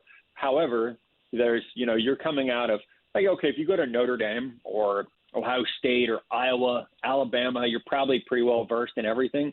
But, if you're coming out of a lot of other schools, the BYU and Houston, they both have a left tackle this year that could be drafted pretty highly. But, they're running spread all day. Like that's all they do. So these guys are not used to, NFL style blocking in the run game. So I think that is, a big question mark for a lot of these guys. And it does seem like run blocking especially is just not being coached very well at the college level. There's a lot of really, really good athletes, but when it comes to the run game, their accuracy at the second level is bad. They're stiff. It hasn't clicked completely. So we could spend hours talking about tackling and offensive line play have gotten so much worse in football, and especially in college football. But run blocking it feels like a lost art right now. What position, Matt Miller, ESPN, what position amongst the can't misses has the highest percentage of miss? Oh, man. I mean, at quarterback definitely does. It's almost 50-50 at this point, especially drafted early. I think that's a big one. I still think that corner is maybe the second hardest position for players to transition to the NFL, because in college you can get away with just being a great athlete. And in the NFL, it's so much about pattern recognition and, understanding leverage and where you're supposed to be. And so much of the NFL right now is option routes. The wide receiver is reading you as a defender and making a decision based off that. And that is so hard to cover. So I think corners getting to be one of those spots too, where, we, like Derek Stingley Jr. in Houston, really struggled as a rookie. Well, this year he was fantastic, and you could see that he just needed time to almost mentally catch up after not playing a lot his last year at LSU. So corner is one of those things we got to give guys time to acclimate. And which position historically, Matt, allows you the biggest flexibility of gamble because it has the highest percentage of diamond in the rough guys? Running back is definitely up there, but outside of running back, edge rusher, you can find good edge rushers all throughout. Look, the Rams rolled guys out in the first round of the playoffs. The Colts haven't found one in 15 years. Yeah, I don't know what's going on there, but it's not for lack of trying. They've thrown so many first and second round picks at guys. He's going to hit on one eventually. I feel good about that, but I think it's knowing your type. That's a big part of it. If you are convicted in the type of pass rusher you need, you can find a guy that fits that mold, and you can find them in rounds 3, 4, 5, 6, 7. It's the first round guy is harder because you're expecting that guy to play 80% of the snaps and become a Pro Bowler. That part's harder. But finding a James Houston, who was really good for the Lions, as I think a 7th round pick, you can find those complementary pieces pretty late in the draft. It's so interesting to me, Matt, because, there are, where a guy is selected oftentimes then sets the standard on how they're judged. Like, Kwity Paye and Dio they're sufficient players. They're good players that are capable of having really good games, but because they were first or second round investments, they're held to a different standard than if they had been drafted in the same spot. Or, if they had the same numbers and were drafted in the 6th round, we'd be sitting here talking about what a great pick they were. You know what I mean? Absolutely. Yeah. And interestingly enough, guys drafted in the first round will always get more opportunities. If Carson Wentz was a 7th round pick, he'd have a side job. He'd be selling real estate right now. But you're a first round pick, you're going to continue to get so many more opportunities. So it definitely, the expectations are higher, but somebody's going to keep giving you a chance because at one point you had the talent, you were seen as good enough to be a first-round pick. He is Matt Miller, covers the NFL Draft for ESPN. You can follow him on Twitter at NFL Draft Scout. Matt, thanks so much for making the time, and hopefully this is the first of a handful of conversations in the countdown to April. You bet, guys. Thanks so much. See you at Matt the Miller's, right? Exactly. By the way, not all, if you will, reporters are created equal. Sometimes you get a question where you're like, wait, really? Did they do homework? There was a doozy administered today. Did you see this, Jimmy? Today? I thought you meant in the last 24 hours. Well, maybe it was yesterday. Okay. Then yes, I did see it. A doozy where you're like, wait, what? Can we get better clearance here on who's asking questions? We'll get to that in a bit. Kristen Airy joins us next. She's running around. Her breath doesn't smell.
Mentioned that with the Pascal Siakam rumors, and I get it. Jalen Smith's on an expiring deal, and so too is Buddy Hield. The rumors, of course, are Bruce Brown and 3 first-round picks. One of those is a pick that, like, they have acquired from Oak City. There are all kinds of factors in terms of the picks, but basically 3 first-rounders, Bruce Brown, and then a variation of players to make the salaries match for Pascal Siakam. This is what's been reported. Latest report is that Obi Toppin or Jordan Nwora would be thrown in along with maybe Jalen Smith. I think the safe reality is to say that Indiana is willing to part with somebody if they are on an expiring contract deal. But the danger there is that so too on an expiring contract deal is Pascal Siakam. And I would just be very hesitant to give up too much of my future for a guy that, unless there is a guarantee that he is part of my future. If Pascal Siakam is coming to Indiana and doing so with no guarantee that he is going to re-sign long-term here, I would have a lot of hesitation about it, because why would you mortgage, and I know that it's expiring deals you're giving up, but why would you get rid of, say, the first-rounders, for example, and just throw them out the window? That those are the questions that I have. I don't envision that taking place, by the way. I trust the Pacers enough that if this deal actually winds up happening, it will have been with some type of verbal or handshake or whatever agreement, or maybe one already in writing that Pascal Siakam's coming to town. So otherwise, it doesn't make any sense. Right. You would hope that it is a long-term thing. Joining us now, you will hear him on the broadcast tomorrow night, Pacers in Sacramento. Chris Dena, the television voice of the Indiana Pacers, joining us. Chris, first off, looks like you guys had some fun on the off day, right? We had a great time. We took a little road trip to Sonoma and went to a couple of wineries, and it was fascinating. You've been out there. We passed the raceway out there, which, I've never been to, and boy, it's out there sort of in the middle of nowhere, Sonoma. But we had a great time. I mean, very rarely do you get multiple off days between games on the road, and we definitely wanted to take advantage of that and really had a great time. Now, the Sonoma's what, 2 hours from Sacramento, roughly? Yeah, I think it was. It was about 2 hours. It was a lot longer on the way back because it was sort of rainy and traffic. It probably took us closer. It seemed like the 3 hours to get back because we were stopped along the highway quite a bit. But yeah, it was about a couple hours from Sacramento to Sonoma. Chris, you were coming, of course, before that, Salt Lake City. So let's talk about the Utah game. I thought it was interesting. I know Rick Carlisle was on with the guys this morning, but seemed to me, and I don't blame the philosophy here, if this is indeed the philosophy, Chris, but you tell me if I'm off base in assuming this was the case. You're going on a back-to-back. You had played Denver, a really good team the night before, and I thought played them pretty well. And then, Jokic just showed why he's, an MVP-level player down the stretch of that game. But you go in a day later and you take on the Jazz, and I felt like with Rick Carlisle, knowing it was a long trip, just once the game got into like double digits or even close to 20, just at that point, you know what, we're going to take advantage of getting some other guys some minutes and just kind of saving legs a little bit. You think was that basically the thought process? Well, yeah, I mean, you went into the game with 3 starters sitting out. I mean, we all know Halliburton's out with his hamstring, and then you had Bruce Brown, second night of a back-to-back. He missed 5 games earlier with a bone bruise in his right knee, and Nesmith missed his second straight game. So already you've got 3 starters out, and so you've got to dig a little deeper into the bench. And I thought through, I'm going to say the first 20 minutes, about the 3 or 4 minute mark of the first half, it was a 5, 6, 7 point game. And then Utah extended it to 14 at the half, and then they just ran away from the Pacers in the third quarter. And you just get to a point. Now, some people will look, last night Sacramento had a 22-point lead in Phoenix and got beat. The difference is the Pacers were down 20+, and they're on the road against a Utah team that's playing really well right now. I mean, they've won 9 straight at home, 9 of 10 overall. So it just got to the point of no return where you were in trouble, and it made a lot of sense, knowing this is a long road trip. let's see what the young guys can do. Let's see what Jarris Walker and Ben Shepherd can do an extended period of time, because there does become a point, unfortunately, where it's just out of hand. And I think it was more important to give some guys some rest, knowing that you had a couple of days off between games, and let's see what the young guys can do. Chris, I ask this having nothing to do with the Bruce Brown reports of being linked to a trade. Okay, so that's not why I'm asking this, but I'm genuinely curious because you see every game. Since Bruce Brown has been acquired, and I know there's been, he's missed a few games, but what areas has he acclimated well, and what areas is there still a meshing period that needs to take place with Bruce Brown? Well, I think that always happens. I'm a big Bruce Brown guy. I really like what he is, what he does. I think he's been really good in the locker room. In Denver the other night, I thought he had a fantastic game, and he's been solid all year long. I mean, he's not going to be a guy that averages 18, 20 points a game, but he's right around 12 points, 4 rebounds, assists. He's a good defensive player. And, just the thing that I've noticed is with this group is it's a very close group, and I think a very deep group, and they enjoy playing, with each other and the camaraderie that they have. So all of those things, go into effect. I mean, I have no knowledge of anything that's going on. I read everything like everybody else does. I'm sure the players, in this day and age in media, it's all out there every day. Reports here, reports there. So you just have to plug forward. If you're players, you've just got to move forward, and whatever's going to happen. If it doesn't happen, it doesn't happen. If it does happen, I mean, I think these guys, they know that's a part of the deal. Teams are trying to get better to figure out what they're going to do, and we're in that situation now in the NBA. We're in a month to the trade deadline. What, about 3 weeks now? It's now before the All-Star break, whereas in the old days it was after the All-Star break. So, but I've been a big Bruce Brown. I thought it was a really good addition to the team. You saw, I think, on Sunday what he meant to Denver. I mean, the way he was received in that building for a guy playing on another team, I thought was fantastic. And I think that has carried over into his relationship with his new team, the Pacers. And, Aaron Nesmith said, look, I picked his brain. I want to be a champion. I want to know what it takes to be a champion. And I think that's one of those things that Bruce has been able to share with his teammates. And I think that's really, really important. TV voice of the Indiana Pacers, Chris Dena, is our guest. Chris, we're quickly approaching 2 years since the Pacers made the acquisition, sending Sabonis out west to acquire Tyrese Halliburton and Buddy Hield from the Sacramento Kings. Clearly, without Halliburton, it doesn't have as much of an impact as it would on a normal game day from this storyline. But from your coverage standpoint, how big, approaching 2 years removed, is this story still to these two franchises and to this matchup? Yeah, it's too bad that he can't play. I know he'd really love to play, here in Sacramento. I think it's definitely helped both franchises. Domantas Sabonis is an all-star, was an all-star in Indiana, all-star now in Sacramento. Gave them a presence inside that they needed, and they had to part ways with an outstanding player in Tyrese Halliburton. And I think it's helped Indiana. Tyrese has become the face of the franchise on and off the floor.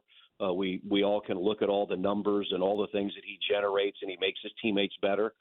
It's really, to me, it's unlocked Miles Turner. He's become a much better player over the last 2 years, posting career-high numbers than maybe he would have without Tyrese.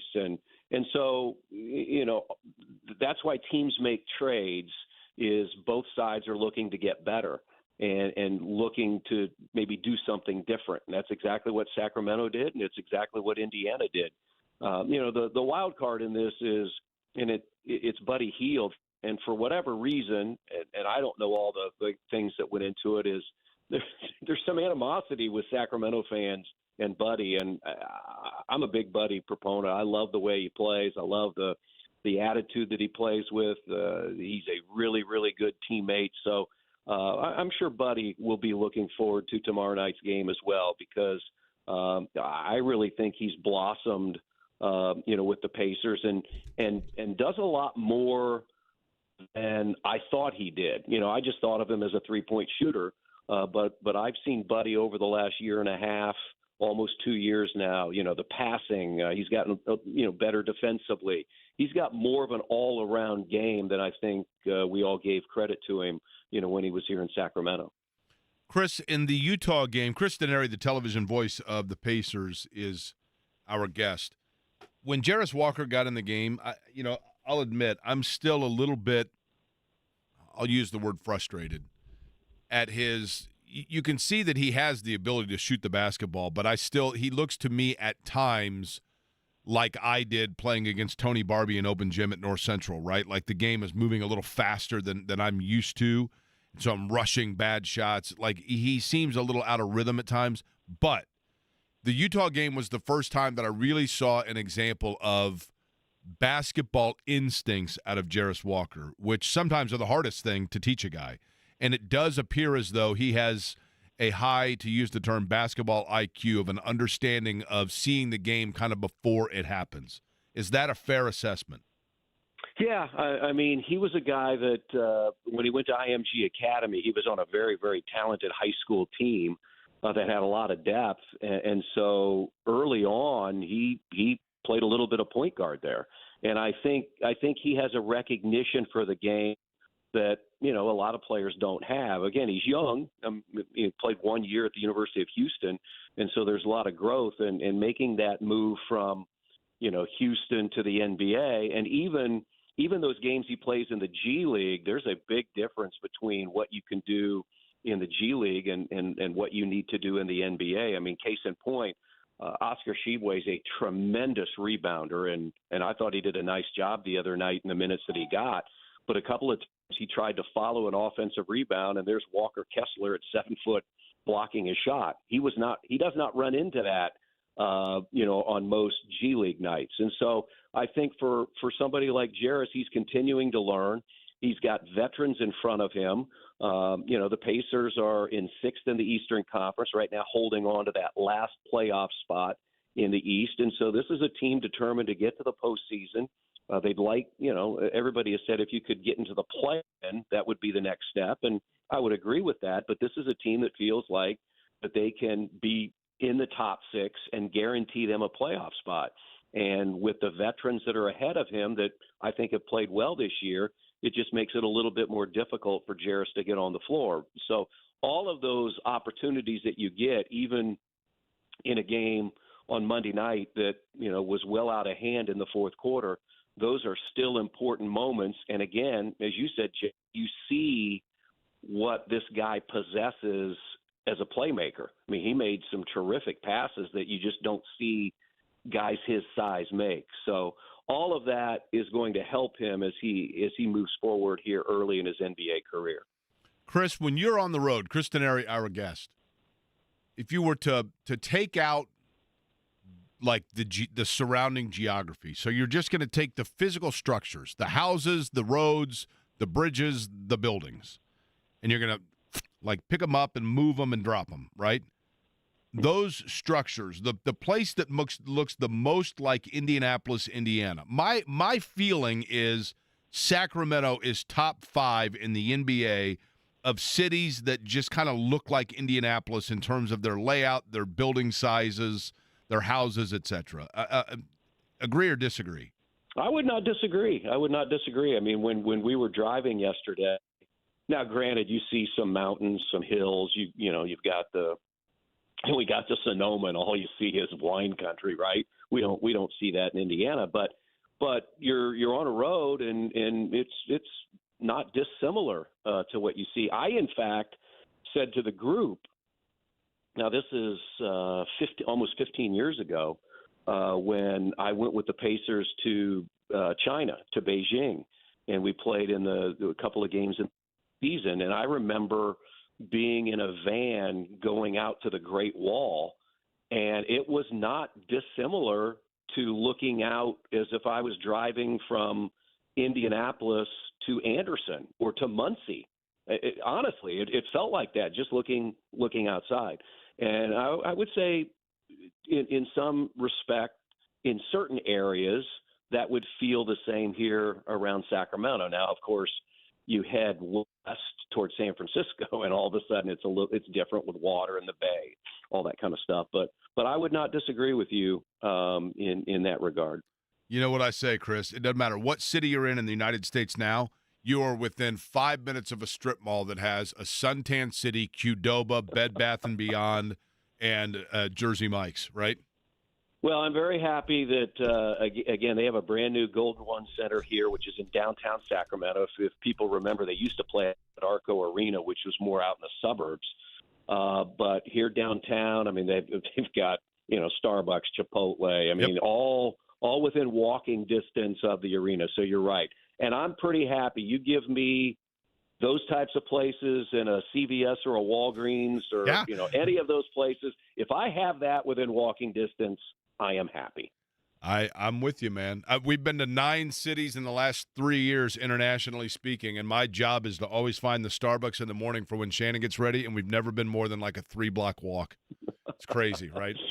Absolutely. All right, Chris, enjoy it. Enjoy the Australian snacks that my buddy Michael dropped off to you. Save me a couple of the Vegemite chips, which I'm the only one that likes anyway, so you're good there, and we will see you soon. Let me tell you, those Vegemite they're like Cheez-Its with Vegemite, and I was devouring those on the way to the winery yesterday. Everything about Vegemite is, Toli Bevilacqua, who played for the Fever, and I traveled with the Fever for all those years, and she will always talk about Vegemite and give us Vegemite, and it was like, oh, I'm not eating this. Those Vegemite chips, Jake, they were pretty good. Chris, so Michael, my Australian buddy, for those that don't know, who is he's traveling as a fan, and he left you a box of those chips that we're talking about that are Vegemite flavored. He was my spotter for the 500, as you recall, Chris. There was one time where I was late dropping them to you in turn 3 because I was eating a handful of those chips up in the perch in turn 3. They came to me. I had to kill time in order to get rid of the chips, and then so it all comes full circle, man. It all comes full circle. Yeah. And the other thing that he also gave us, so he gave us those, they're Vegemite cheese shapes. Yep. Are the Tim Tams. Oh, yeah. Those Tim Tams, the chocolate, I mean, I'm telling you what, I think he's supposed to give me some things to bring back to you when we're in Phoenix. That's correct. If they're the Tim Tams, you are going to get them. They're like Keebler's, man. They're like Keebler fudge cookies with a soft chocolate interior. They're pretty good, man. Yeah. The Aussies know what they're doing. Absolutely. All right, Chris, be safe. We'll talk to you, all right? All right, thanks, Jake. All right, Chris Denari, television voice of the Pacers. We come back, classic moment in media history. We'll explain. Do you need furnace or heat pump service and need to find a local?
people asking a question or reporting something where you're like, wait, what?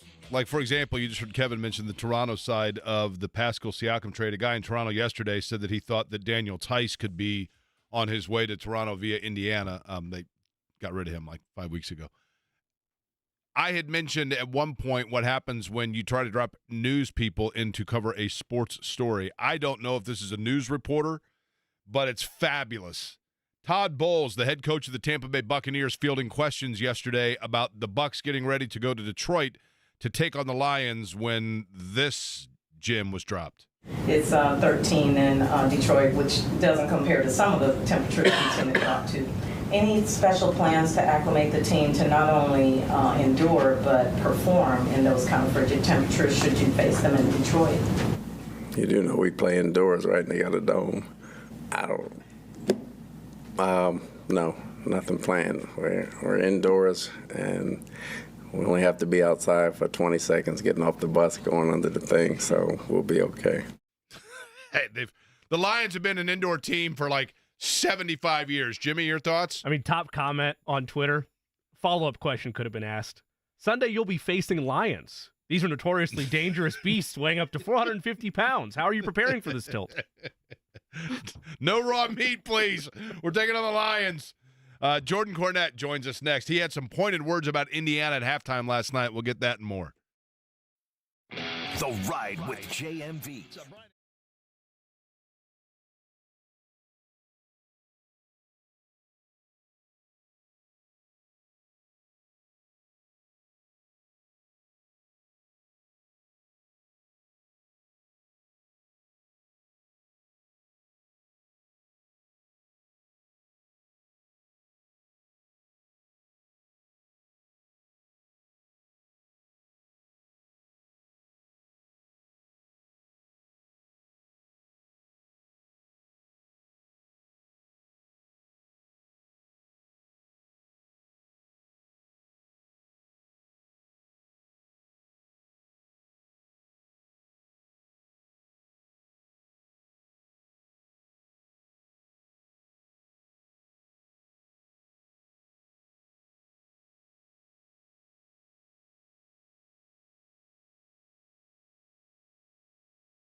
Underway on a Wednesday. How are you? My name is Jake Query. Jimmy Cook, Eddie Garrison, the other voices you hear on this program. And joining us now on the show, I'm always happy when he can join us. You saw him last night, and Jordan Cornette may have felt, I doubt through the television screen he felt it, but I gave him like an air virtual high five when they went to the halftime report after Indiana and Purdue's first half. And Jordan Cornette, you had very direct things to say, and I loved it because you were dead on just about Indiana's lackadaisical approach to the first half. I just thought, and granted they made a run there to start the second half, but I thought Indiana looked totally unprepared and uninterested in the first half last night. And I was relieved to see you say that I don't want to put words in your mouth, but you basically had the same observation, right?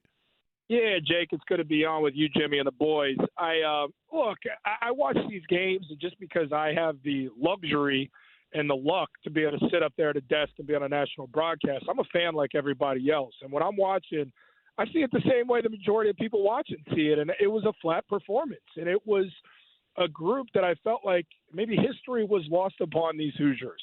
The history of what Indiana basketball is and should be, what this rivalry is, and what an opportunity is presented to them on their home floor to play against their heated rival, and an opportunity to knock off number two.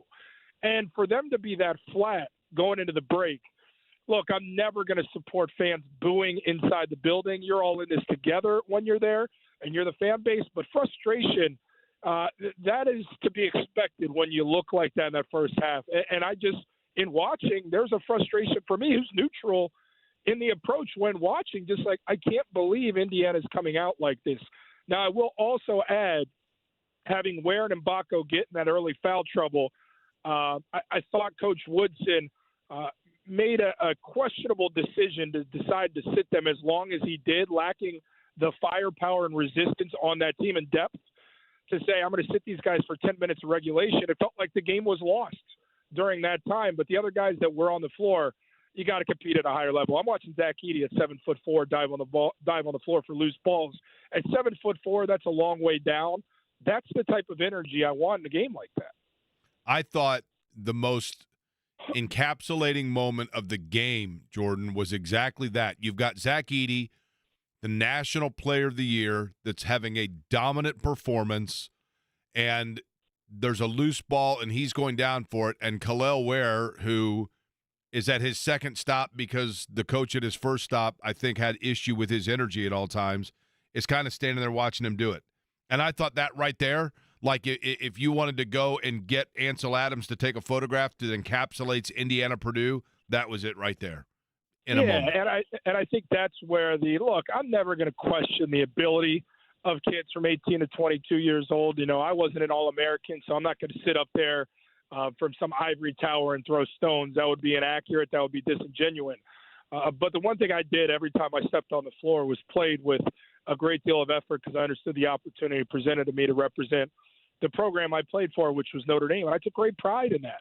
And I'm watching that first half, and I'm thinking, does Indiana think they're playing, and I won't name a university to denigrate them, but are they think they're playing somebody lesser than their heated rival? I mean, I think about the moments in Indiana-Purdue, and I'm like, these guys aren't getting it. And so I felt the responsibility to speak for everybody watching because it's the same. Twitter rarely, let's put it this way, guys, Twitter rarely agrees with anything a broadcaster says or anybody says. And when everybody watching is saying, yeah, I agree with that Cornette guy, he might be an idiot, but he's right here, I think it was pretty obvious that's an unacceptable performance from the Hoosiers just in terms of sheer effort. Jordan Cornette is our guest. Jordan, I agree with you and Jake on all points in regards to the effort level, in regards to the plays that you can easily point to, boom, boom, boom, for where Purdue was more focused, more engaged, more electric than Indiana was over the course of that contest. That said, even if all those effort plays are made, my thought going into that game, albeit I was hopeful that they would hang around, was Purdue's the better team. Purdue has the better big.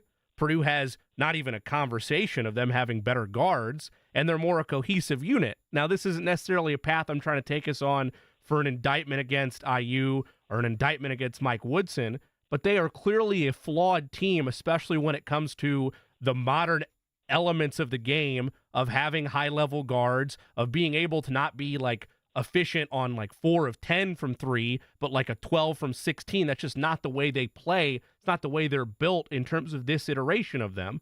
So my question for you is, where's the line between show a little pride and no, this is really a flawed team? What else did you expect to happen against a number 1, in this case, number 2 team in the country? Jimmy, let me stop you there. When Purdue played Nebraska, those 2 even teams, when Purdue played Northwestern, is Northwestern a flawed team? Were those 2 teams that were similar? Does Northwestern have a big similar to Zach Edey? Does Nebraska have a big similar to Zach Edey? I would argue they're way better from beyond the arc in almost every metric than Indiana is right now. Did you watch those 2 games? I did, yes.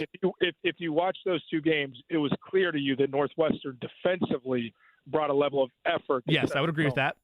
It would also be, in watching Rink Mask defensively, along with help side defense, set the tone that Zach Edey's not just going to post up on the low block and get whatever he wants. Did Nebraska shoot the lights out? Absolutely. Did Northwestern make timely shots? For sure. But the foundation to beat Purdue is we're not going to let Zach Edey walk in here and go for 30 and 20. That's just not going to be how it goes. He's going to have to earn it. And when you've got guys that are fighting defensively, it's infectious. It leads to better offense. It leads to opportunities to hit shots. Look, let's not forget, Indiana played that second half even with Purdue. If that effort comes out in the first half, it's a different ballgame. But if you're not ready to play against the number 2 team in the nation from tip, you find yourself chasing, you're never going to be good enough to come back against Purdue down a 20 spot. You just have to be ready from tip. Could Indiana have won that game despite their flaws? Absolutely they could. This Purdue team is not indestructible. Like they can be beat. It's just a matter of the mindset going in. Indiana for certain does not have the shot makers. But Indiana defensively has an ability, and their 2 best players arguably are their bigs. And those bigs, I look at Khalil Ware's second foul in that game, that's indicative of their mindset. Zach Edey's point-blank range, he's ground zero. He's about to lay the ball in. What are you doing fouling right there? You've got to stay eligible in this game. You can't violate there. Give up 2, fight for the next play.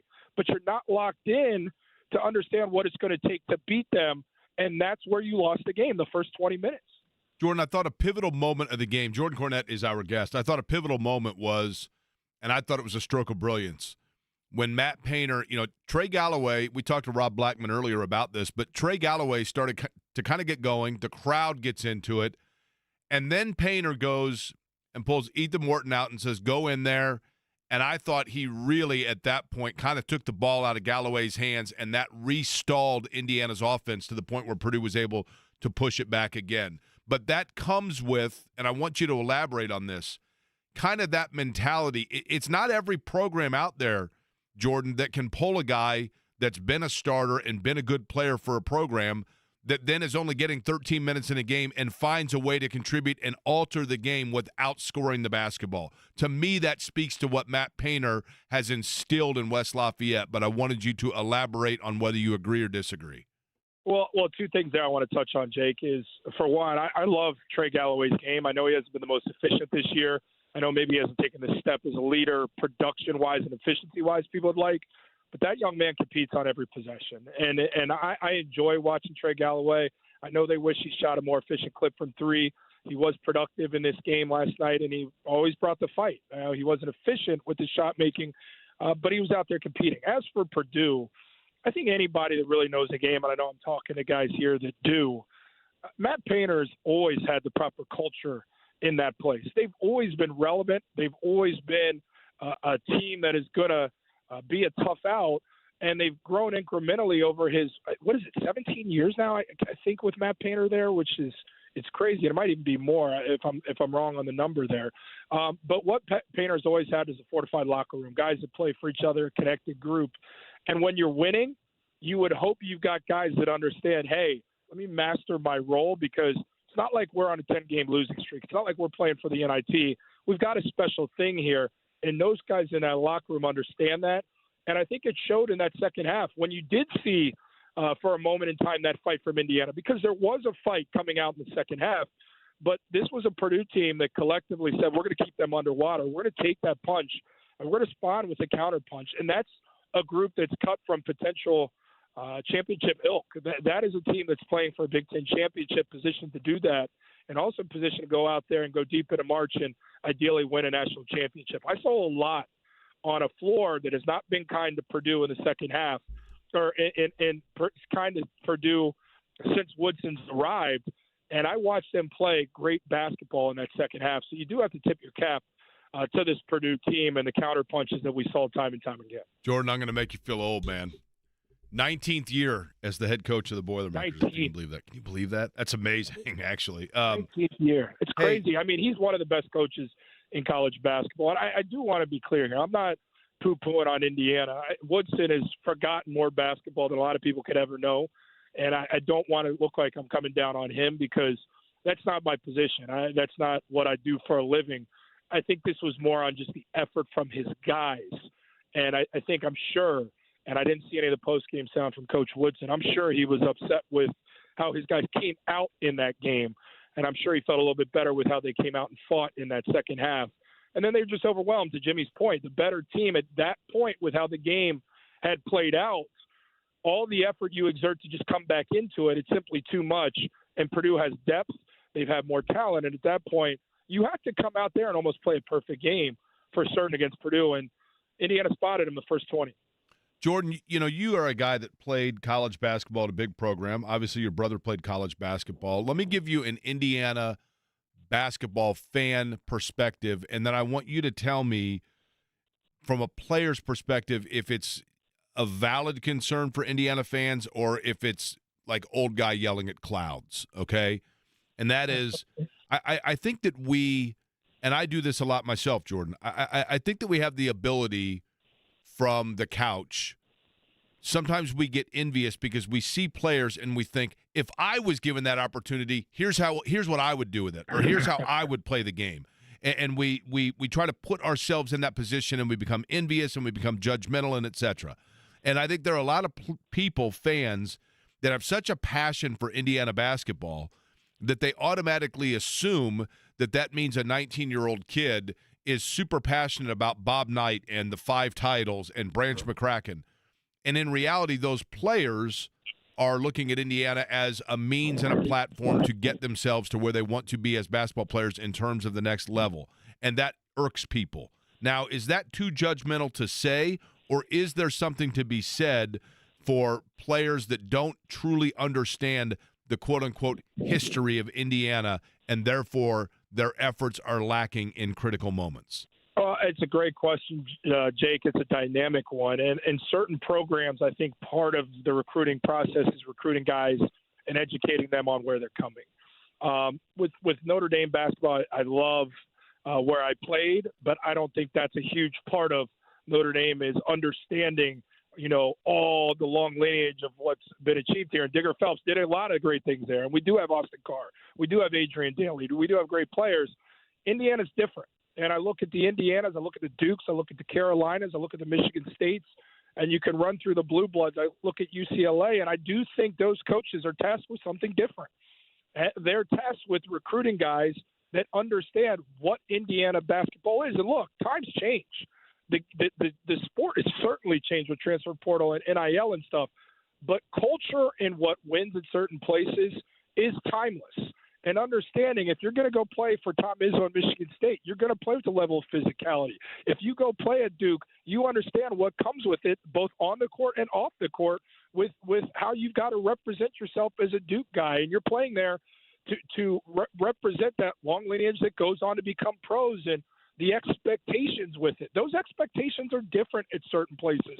And I understand Indiana has won a title since, what am I about to be wrong, 87? Is that right? That's correct. 87, the last time Indiana's won a title. That's a long time ago. But I look on the other side at Notre Dame football, a place that also hasn't won a title since 88, and those players are made to understand who's played before them and what it means. And I do think an educational portion to when you bring guys in, like, look, this is where some of the greats have played, and this is what Indiana basketball is. This is who Bobby Knight was, and this is what we're about. That's part of it when you're going to play at Indiana. And all these people that might say, you know, that was a long time ago. Well, no, that stuff's timeless. And when you're at Indiana, you understand there's something different about games like last night, and you take it to another level when you're playing in games like last night. I look down the road at Butler basketball, and Butler's always going to play with the chip on their shoulder. Now, it hasn't necessarily been like that the last few years, but the type of players that go there, there's a underdog mentality that comes with it, and that's what you embrace supposedly when you go there. So I'm a big believer in, Jake, a little bit of both. You've got to understand what you're signing up for when you go to Indiana. It's also part of the staff's responsibility to ingrain that culture in them, and maybe it means bringing some of those old guys back to remind them so they understand the significance of it, if that makes sense. When you look at, Jordan, like when your brother went to Butler, Joel Cornette, and that group, right? I mean, Brandon Miller, and there were guys there that just had that mentality, kind of that chip, right? But what they did was they elevated Butler into a whole new arena of the basketball program. I mean, Butler had history, don't get me wrong, Billy Shepard and Tony Hinkle. But in terms of from the national perspective, they were the footprint that then went on with Brad Stevens and the rest of the history that was made. How do you think, like when your brother went there, do you think they knew we're going here because here's what we're going to do? Or did they just happen to, almost by stroke or by design, get like 5 or 6 guys that all shared the same mentality and chip that then came together because they were willing to put it all into one basket?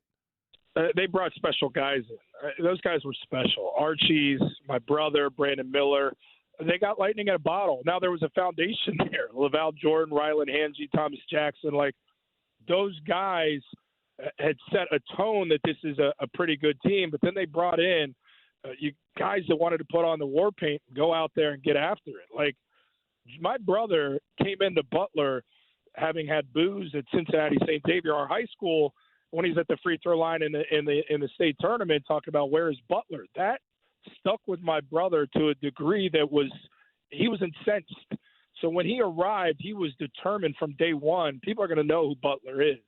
And some know the stories about Todd Licklider putting, up in the locker room in the preseason, going into what I believe was my brother's junior year, going into my brother's senior year, let's make the NCAA tournament. My brother is like, what kind of crap is make the NCAA tournament? We're here to win a national championship, and everybody wanted to temper those expectations. But that was the mentality: is no, nobody's going to shortchange us, and that was infectious amongst that group. Now, did they win a national championship that year? No, but they got to the Sweet 16, and from there they ended up going to Final Fours. But it started with a belief from my brother and his group. It wasn't just my brother, but it was a couple like-minded guys like him. And that's a little bit more difficult to do here because the 4-year guy thing doesn't really happen anymore because of the portal, because of the ability to go pro, because of NIL. You're getting guys that are stepping out there for maybe a year or two, but you can still find those culture guys that congeal with the other ones that have that like-minded mentality. Culture is what wins in college basketball. And if you're going to get guys in the portal, you got to get guys are going to fit what you want your culture to be. And if those guys are talented but don't understand your culture, you don't have a chance. And so a lot of programs are becoming further away from what they are because they've conceded some of that stuff. The teams that are special are the teams that are playing for what's in front of the jersey and are playing for the guy next to them, not for what my NIL deal is, not for the ability to go pro, or not one foot out the door for the better opportunity if coach gets on me. Culture, above all else, is what's winning in collegiate athletics right now, and Butler had that back in the day. Okay, lastly, Indiana, NCAA tournament team, yes or no? I mean, yeah, but come on, man, Jake, that's where we're at with Indiana basketball. Oh, I know. No, trust me. I hate that that's the question. And again, I think it's also the challenge of the landscape now to consistently be what they've been. But, yeah, they're an NCAA tournament team, but is that going to make everybody listening happy? I don't think so. So I think they've got to get a lot better. I think they've got to find a way, which is really difficult with what Jimmy's talking about, the ability for them not to make shots. You got to be able to have shot makers, not shot takers. That's a big part of this too, and the margin for error is so slim for Indiana because of that. I think they're playing to make the NCAA tournament, but right now it feels like a first weekend team at best. You're the best, man. Great stuff last night, in particular in the studio. I loved the candor and I loved the honesty in breaking down the game at the half. Always appreciate the time, Jordan. Great talking to you guys. Have a great show. All right, Jordan Cornette, again, last night on the coverage on Peacock, the halftime of the Indiana-Purdue game. We began the show by talking about news with the Pacers and Pascal Siakam in Toronto. Still nothing concrete. What I find interesting is that there might be a slight tweak to things. So we will let you know exactly what I'm talking about, and we'll do it in just about 5 minutes. The holidays might be over.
So let me read for you last night what yours truly, at Jake Query, that's JakeQuery, what I wrote on Twitter, and then let me read you some of the clown responses.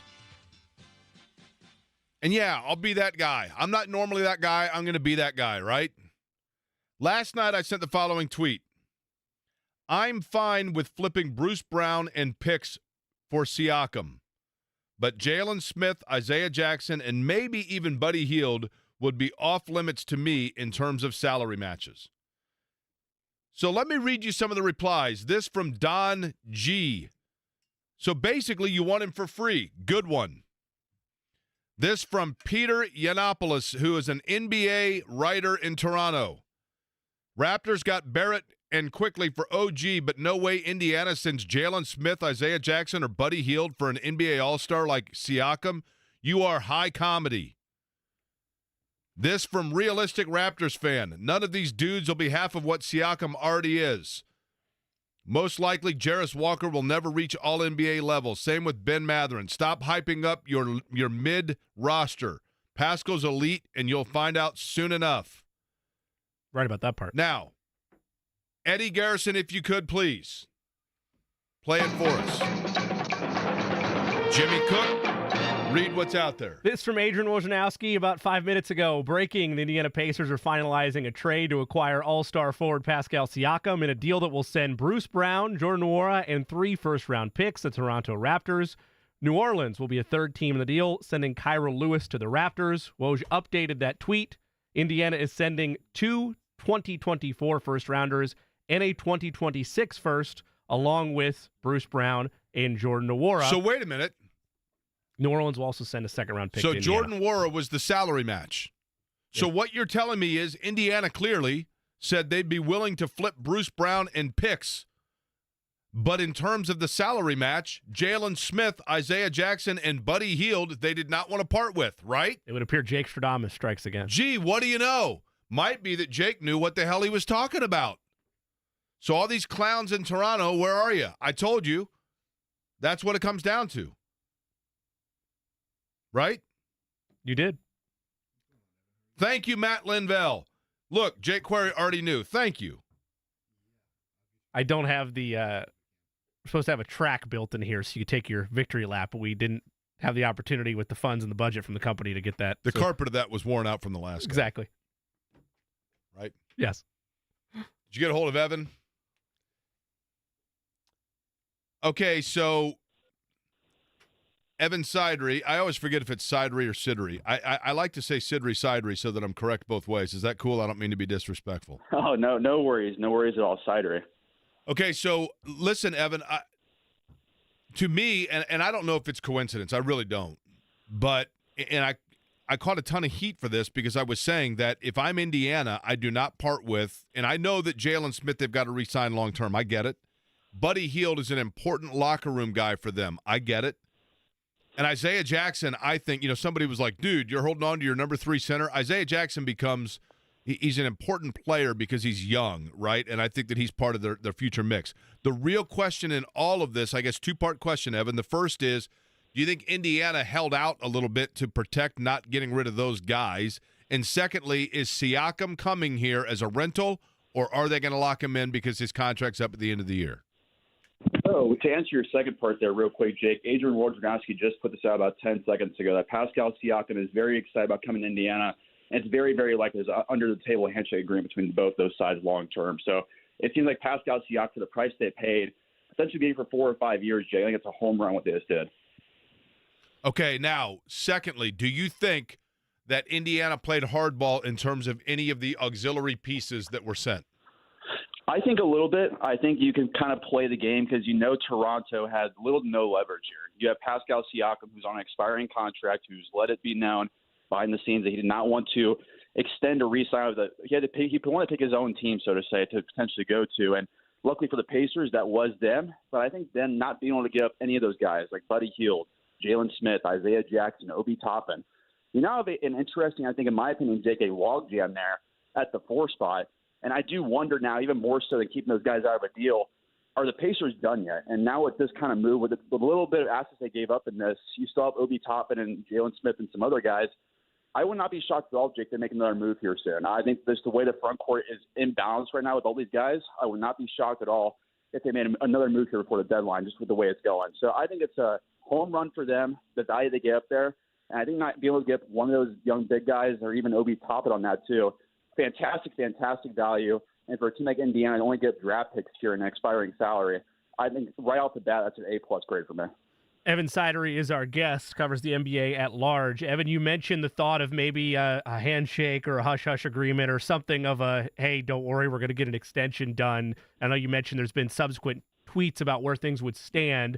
Bobby Marks of ESPN highlights the fact that we already knew he's on an expiring contract, but he'd be eligible to sign a 2-year, $81.5 million extension with the Pacers up until June 30th. But arguably more importantly with this trade, they inherit the bird rights for Pascal Siakam. In other words, the ability to spend more than any other team can on the open market. That'd be a 5-year, $247 million contract in July. What makes more sense both for Pascal Siakam and the Pacers as we start to approach the negotiations phase in the coming months? So I think what I would do in this situation, I think for both sides, they're going to play this out, let it ride. I'd be very surprised if they do a 2-year extension upon agreement here, because I think Siakam wants to see how he works in Indiana and vice versa. I do think something along the middle between that, not giving Siakam a 5-year, $247 million deal. I don't think that's a good idea from Indiana's point of view, because he'll be 35, 36 years old by the end of that contract. But I would try to maybe go for a 4-year deal, 4-year full max agreement. That would put Siakam at his age 34, 35 season. It gives you one less year as far as if it does go bad, you have protections there on it a little bit. So I would try to thread the needle if I was the Pacers here. Let this play out the next couple months. Hopefully Siakam and Halliburton make instant magic on court, and they'll be a really good team and convince Siakam to stay long term. I think it'd be more so of a 4-year deal, which would be $192 million compared to $5,247. I think that's probably the Pacers' appetite here. It's not give up that 5th year. But if they go really well here, let's say the Pacers get on a hot streak, but Halliburton come back soon, and this dynamic duo they have now, Siakam and Halliburton, is just unstoppable on the court, maybe they feel comfortable enough to go that 5 years. But I would probably lean towards they try to do something more in the 4-year range. Do you think there's any chance, Evan, and I'm almost embarrassed to ask this because it sounds so elementary, but Pascal Siakam, I don't know how many people realize this, Pascal Siakam's brother played for IUPUI. Does familiarity with market and perhaps even him talking to him come into play in any way, shape, or form in Siakam's desire to actually want to stay here? I think that's a fair question, Jake. I think really the biggest selling point for this Pacers team, and I think we all know the answer here, is Tyrese Halliburton. I think having the ability to go play with Tyrese Halliburton, a guy can give you 12, 13 assists per game, an elite offensive scorer on top of that, he's going to spoon-feed Pascal Siakam the best looks he's had since the NBA Finals run. They had Kawhi Leonard and Kyle Lowry on that roster. And Siakam was not fully developed yet as far as the player he is today. I would not be stunned at all if we see Pascal Siakam come here, and once Halliburton's back in the lineup, he puts up 25 points per game, 7 rebounds a game, and 4 or 5 assists per game. He feels like the ideal fit here for what they're doing offensively. He'd be one of their best wing defenders right off the bat, too. So I think definitely having familiarity with the family is a good point. I didn't even know that, Jake, so that's a good point on your end. I do think, though, Tyrese Halliburton, having the ability to sell him with the player Tyrese Halliburton, I think that's going to be the huge factor here to look forward to. Is Siakam a quick fleet-of-foot wing defender, or is he more of a big in terms of the defense that he – in other words, can he go side to side, or is he more just big-body defender? And because admittedly, I haven't watched a lot of him in Toronto. I think Siakam's really a true hybrid in that role, Jake. He can go out and play the perimeter, but now at his age, at 30 years old, he's going to be – I would say he's more so in the post kind of guy. Like he's a player now. You go up against Giannis, and you have a better chance than you ever had against a guy like Giannis Antetokounmpo. He's not going to fully stop Giannis, but he's going to give him a really good run for his money on the defensive end when he's fully locked in. I think he's more of a guy you can put through on 4s, 5s, maybe some bigger 3s. I think his mobility is a little bit less than it used to be a couple of years ago, Jake. But I think now the Pacers have been needing forever a guy at 6'7" to 6'9", who's around 220 pounds. Who can guard those Jason Tatums, those Jaylen Browns, the Jimmy Butlers of the world. And Pascal Siakam now can do that. You add him now next to Aaron Nesmith, and that's a really, really fun duo to build around. And obviously Jarris Walker now developed behind those guys too. And you have a really good infrastructure defensively around Tyrese Halliburton. Evan Sidery is our guest. Evan, this will be a point of the trade that gets lost at times, but will no doubt be discussed in the coming days.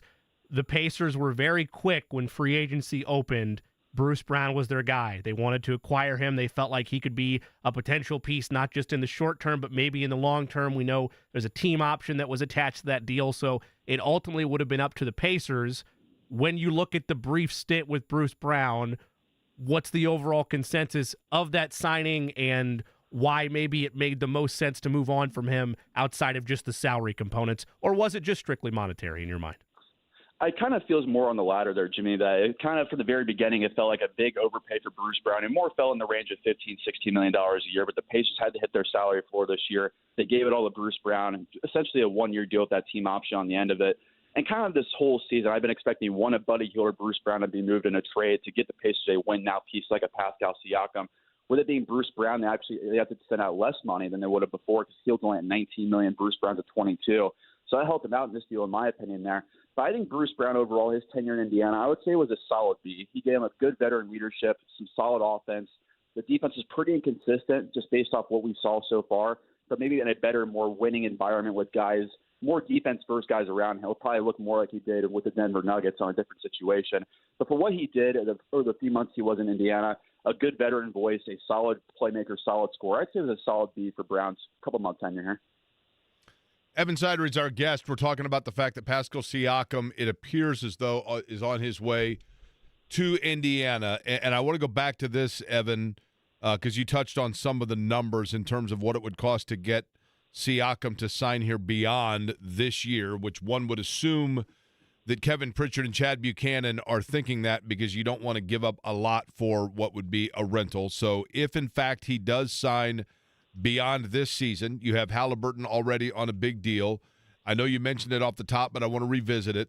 That would give them flexibility to get what other kind of player in terms of what they would have to retain young players already on contract. 3 years from now, 4 years from now, Indiana would have what kind of flexibility, or can we safely say from a splash standpoint they're done?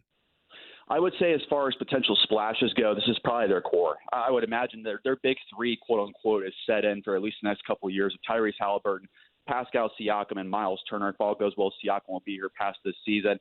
And I think more so for the Pacers' point of view moving forward, they're not going to have any max cap space now, obviously, with Siakam on board here, and they probably won't for the next couple of years. But now you have these young pieces like Benedict Mathurin, Jarris Walker, Aaron Nesmith, Jalen Smith, Isaiah Jackson. All these young guys didn't get up in these trades, including Andrew Nembhard on top of that as well. Now you have flexibility down the road. I'm not saying immediately, but maybe 1 or 2 years down the road, if a disgruntled star becomes available, the Pacers, even with the draft picks they get up today, they can offer a Mathurin or a Jarris Walker in a big type of deal and go get a third-star player or fourth-star if you want to include Miles Turner in that mix to get this team to a really, really elite level. And that's something that's more of a long-term thought. But in the short term, you're banking on Benedict Mathurin, you're banking on Jarris Walker to fully develop into those solid starters long-term. And if they don't reach that potential, you have the flexibility now down the road to maybe offload some of those guys to get a better, more win-now piece alongside Halliburton and Pascal Siakam. Any of this, Evan, indicate that Bruce Brown was just not a fit? Or was it simply the fact of, hey, he makes this possible? Or do you think they just looked at it and went, yeah, it wasn't working the way we thought it was going to? I think, to be honest, Jake, I think they viewed Bruce Brown more as a one-year rental this whole time. I didn't really see much of a future with Bruce Brown past this season. He's a good guy to have in the locker room. He's a good veteran voice for guys that don't have any playoff or championship experience. But Bruce Brown really was just a guy to get them to their salary floor this summer. And they beat out teams like the New York Knicks to get him, who wanted him as well. But when you see Bruce Brown, his fit, it wasn't the best as far as they needed an elite wing defender. Bruce Brown is a good defender, but he's not exactly great or elite. And you go ahead and upgrade him to a Pascal Siakam type of player, that's a huge win. You need to give 3 first-round picks in the process there. That's a deal if you're the Pacers do every single time, every day of the week. And I think Bruce Brown, like we mentioned, had a solid run here. But this whole time I kind of envisioned him and Buddy Hield only being on this team past this season. Buddy Hield is an interesting one, Evan, because, and you know this, Buddy Hield is, when it comes to Tyrese Halliburton, he's kind of his Robin. He's kind of his like a big brother. I think he's a really good locker room guy. I think the players really like him. I think he adds levity when levity's needed. But yet, you can only pay so much for that, right? Is Buddy Hield at a point in his career where there is a team that is going to overpay him, or is there the chance that Indiana based on sentiment, gets kind of a discount and Buddy Hield sticks around? Yeah, I would not be shocked at all, Jake, if Buddy Hield plays well here, if they don't try to trade him in the next month or so before the deadline to get another long-term piece near past his expiring contract for Buddy Hield. I would not be shocked at all if Buddy Hield decides to stay in Indiana past this season, and that's totally on the table. I think we heard about in the offseason Buddy Hield wanted around $20+ million a year. The Pacers did not want to do that for an extension. But if the Pacers start winning a lot of games, if Buddy Hield fits in well next to Pascal Siakam off their bench, I wouldn't be shocked at all, Jake, if they brought him back on a 2 or 3 year deal and had him be their sixth man and had Bennedict Mathurin potentially finally take over the reins long term as their starting shooting guard.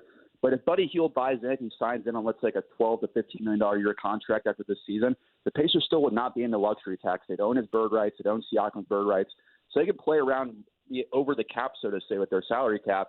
And then you can still re-sign Buddy Hield to a deal like that, and it wouldn't impact their cap. They would still be under the luxury tax, so to say. So I'd actually now, after this trade with Buddy Hield not being included in it, I would say there's a better chance more than ever that Buddy Hield stays with Indiana past this season.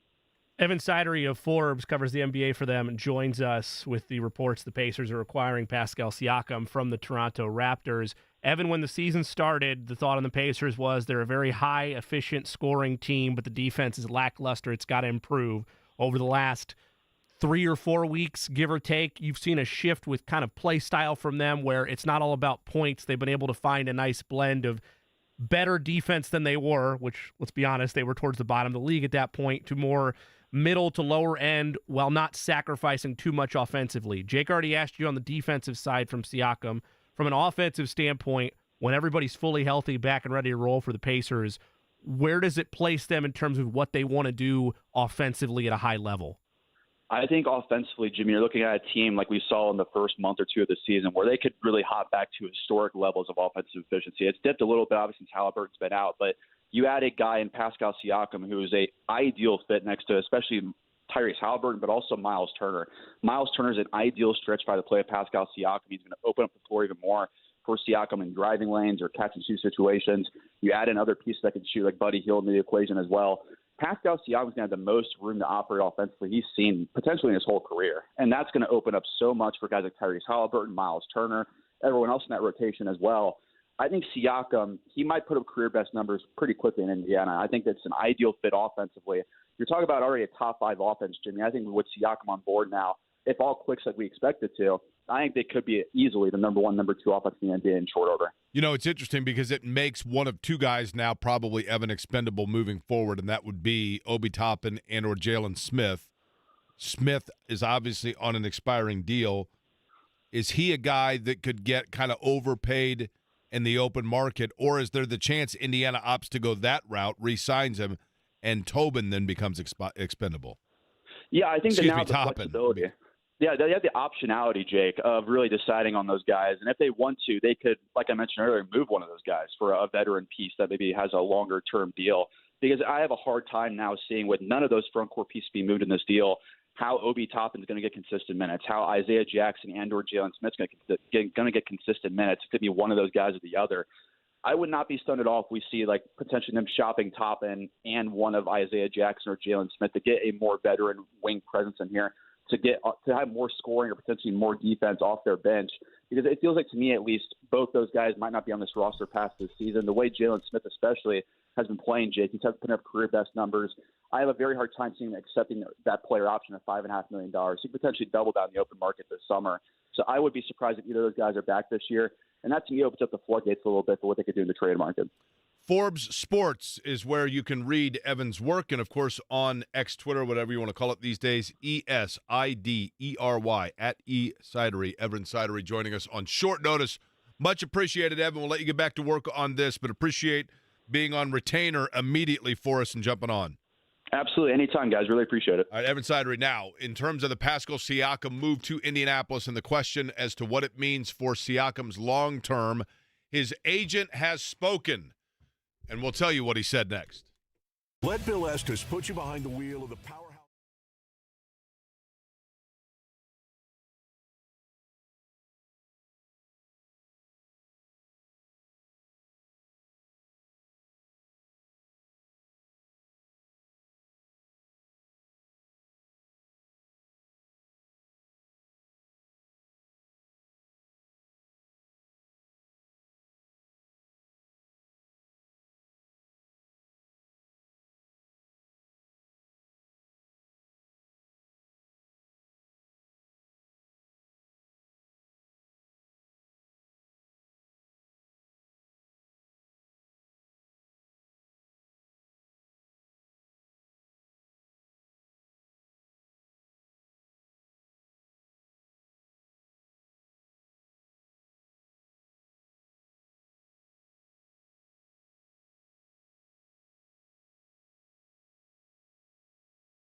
This is my way. This is how I win. Today's plays of the day, a good mix of college hoops as well as the NBA. We'll take Ole Miss on the road on the money line at plus 130 at LSU. Later tonight as well, we'll lay 6.5. The UConn Huskies favored by 6.5 as Creighton comes into town.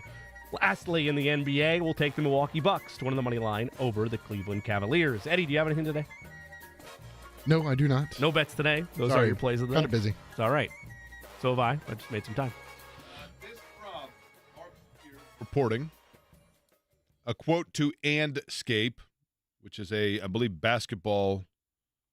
No, I take that back. Formerly the Undefeated. They did an interview with Pascal Siakam's agent. He had the following to say, quote, "I'm excited that Pascal is getting a first-class opportunity with the Pacers, being paired with Tyrese and Miles, and being coached by a great coach in Rick Carlisle. His future there looks bright there." Sick. Quote, end quote. So that is certainly optimistic that Pascal Siakam is here beyond just this season. Now, he is a second team, I believe, at the most, his highest level of achievement, which is not underselling it at all. A second team All-NBA performer and a third team All-NBA performer, most recently of either last season or the season before. But Siakam is a kind of a combo forward. He can guard on the wing. That's the biggest thing for the Pacers, is the fact that he does guard on the wing, and that is an area that Indiana has desperately been trying to upgrade over the last couple of years. I think Bruce Brown, a lot of people, including the Pacers, when they got him from Denver, there were two things they really wanted out of Bruce Brown. The first was just his leadership in terms of where he had been in Denver and winning a title. The second was his on-ball defense. I think the Pacers figured out that Bruce Brown, as good an on-ball defender as he has been, that they were asking him to be an on-ball defender at positions that were bigger than Bruce Brown. And so they needed to upgrade that position or that area in terms of size with somebody that could guard from a bigger standpoint. And I think Siakam fulfills that need. He also obviously can score. So biggest thing I want to address from all this, and I had the initial reaction last night, by all accounts, and this could wildly change because it's only January, but this is not the same draft class in 2024 that you just saw in 2023. If the Pacers achieve what they want to achieve this year, you're largely giving picks in a weak draft class that will be lower than where they could have been if you were a lottery team. Right. On top That's of the that, big thing, right? Again, on top of that, as you highlighted already, Jake, no key roster pieces really given up in this deal. Bruce Brown, you would have had a hard time selling to me, and I'm sure the franchise with a team option, $20 million next year would have been a tab worthy of picking up. I think when you look at draft picks, and this is what people need to realize, when you're talking about 3 draft picks, as you mentioned, I think 2 firsts and a second, right? Isn't that what we figured out? I think 2 firsts and a 2026 first rounder as well. Here's what we think about picks right there. And you get a second round in return for this year. J&V with a picture that just says F them picks. Listen, if you look at the young pieces for Indiana, I think they've seen enough now out of their young pieces to say, if we're going to be with Isaiah Jackson, Jalen Smith is a curveball because you don't know what he's going to do contractually.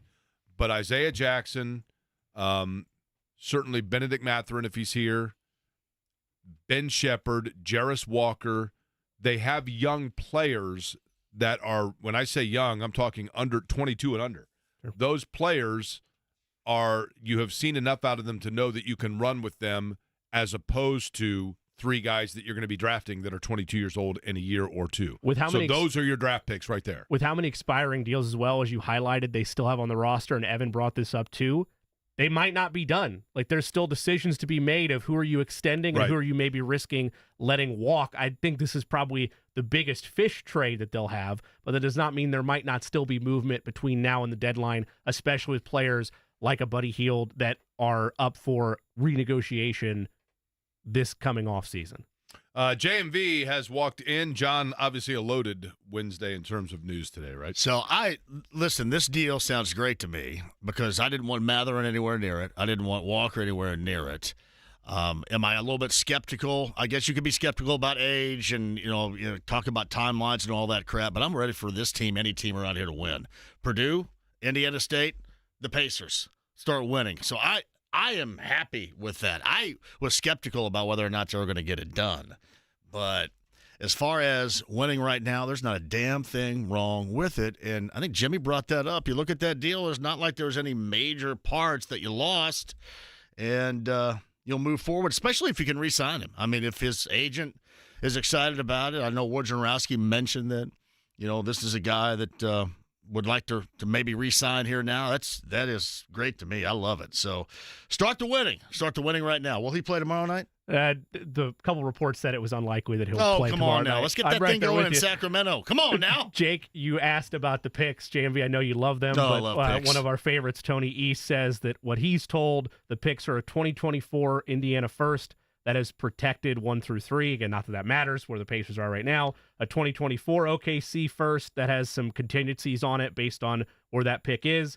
And then a 2026 Pacers first. That would be a 1 through 4 protected 2026, pick. what will we ever do? What are the odds you and I are here in 2026 on draft night? I'm not going to be alive in 2026. I mean, come on, right? Come on, fellas.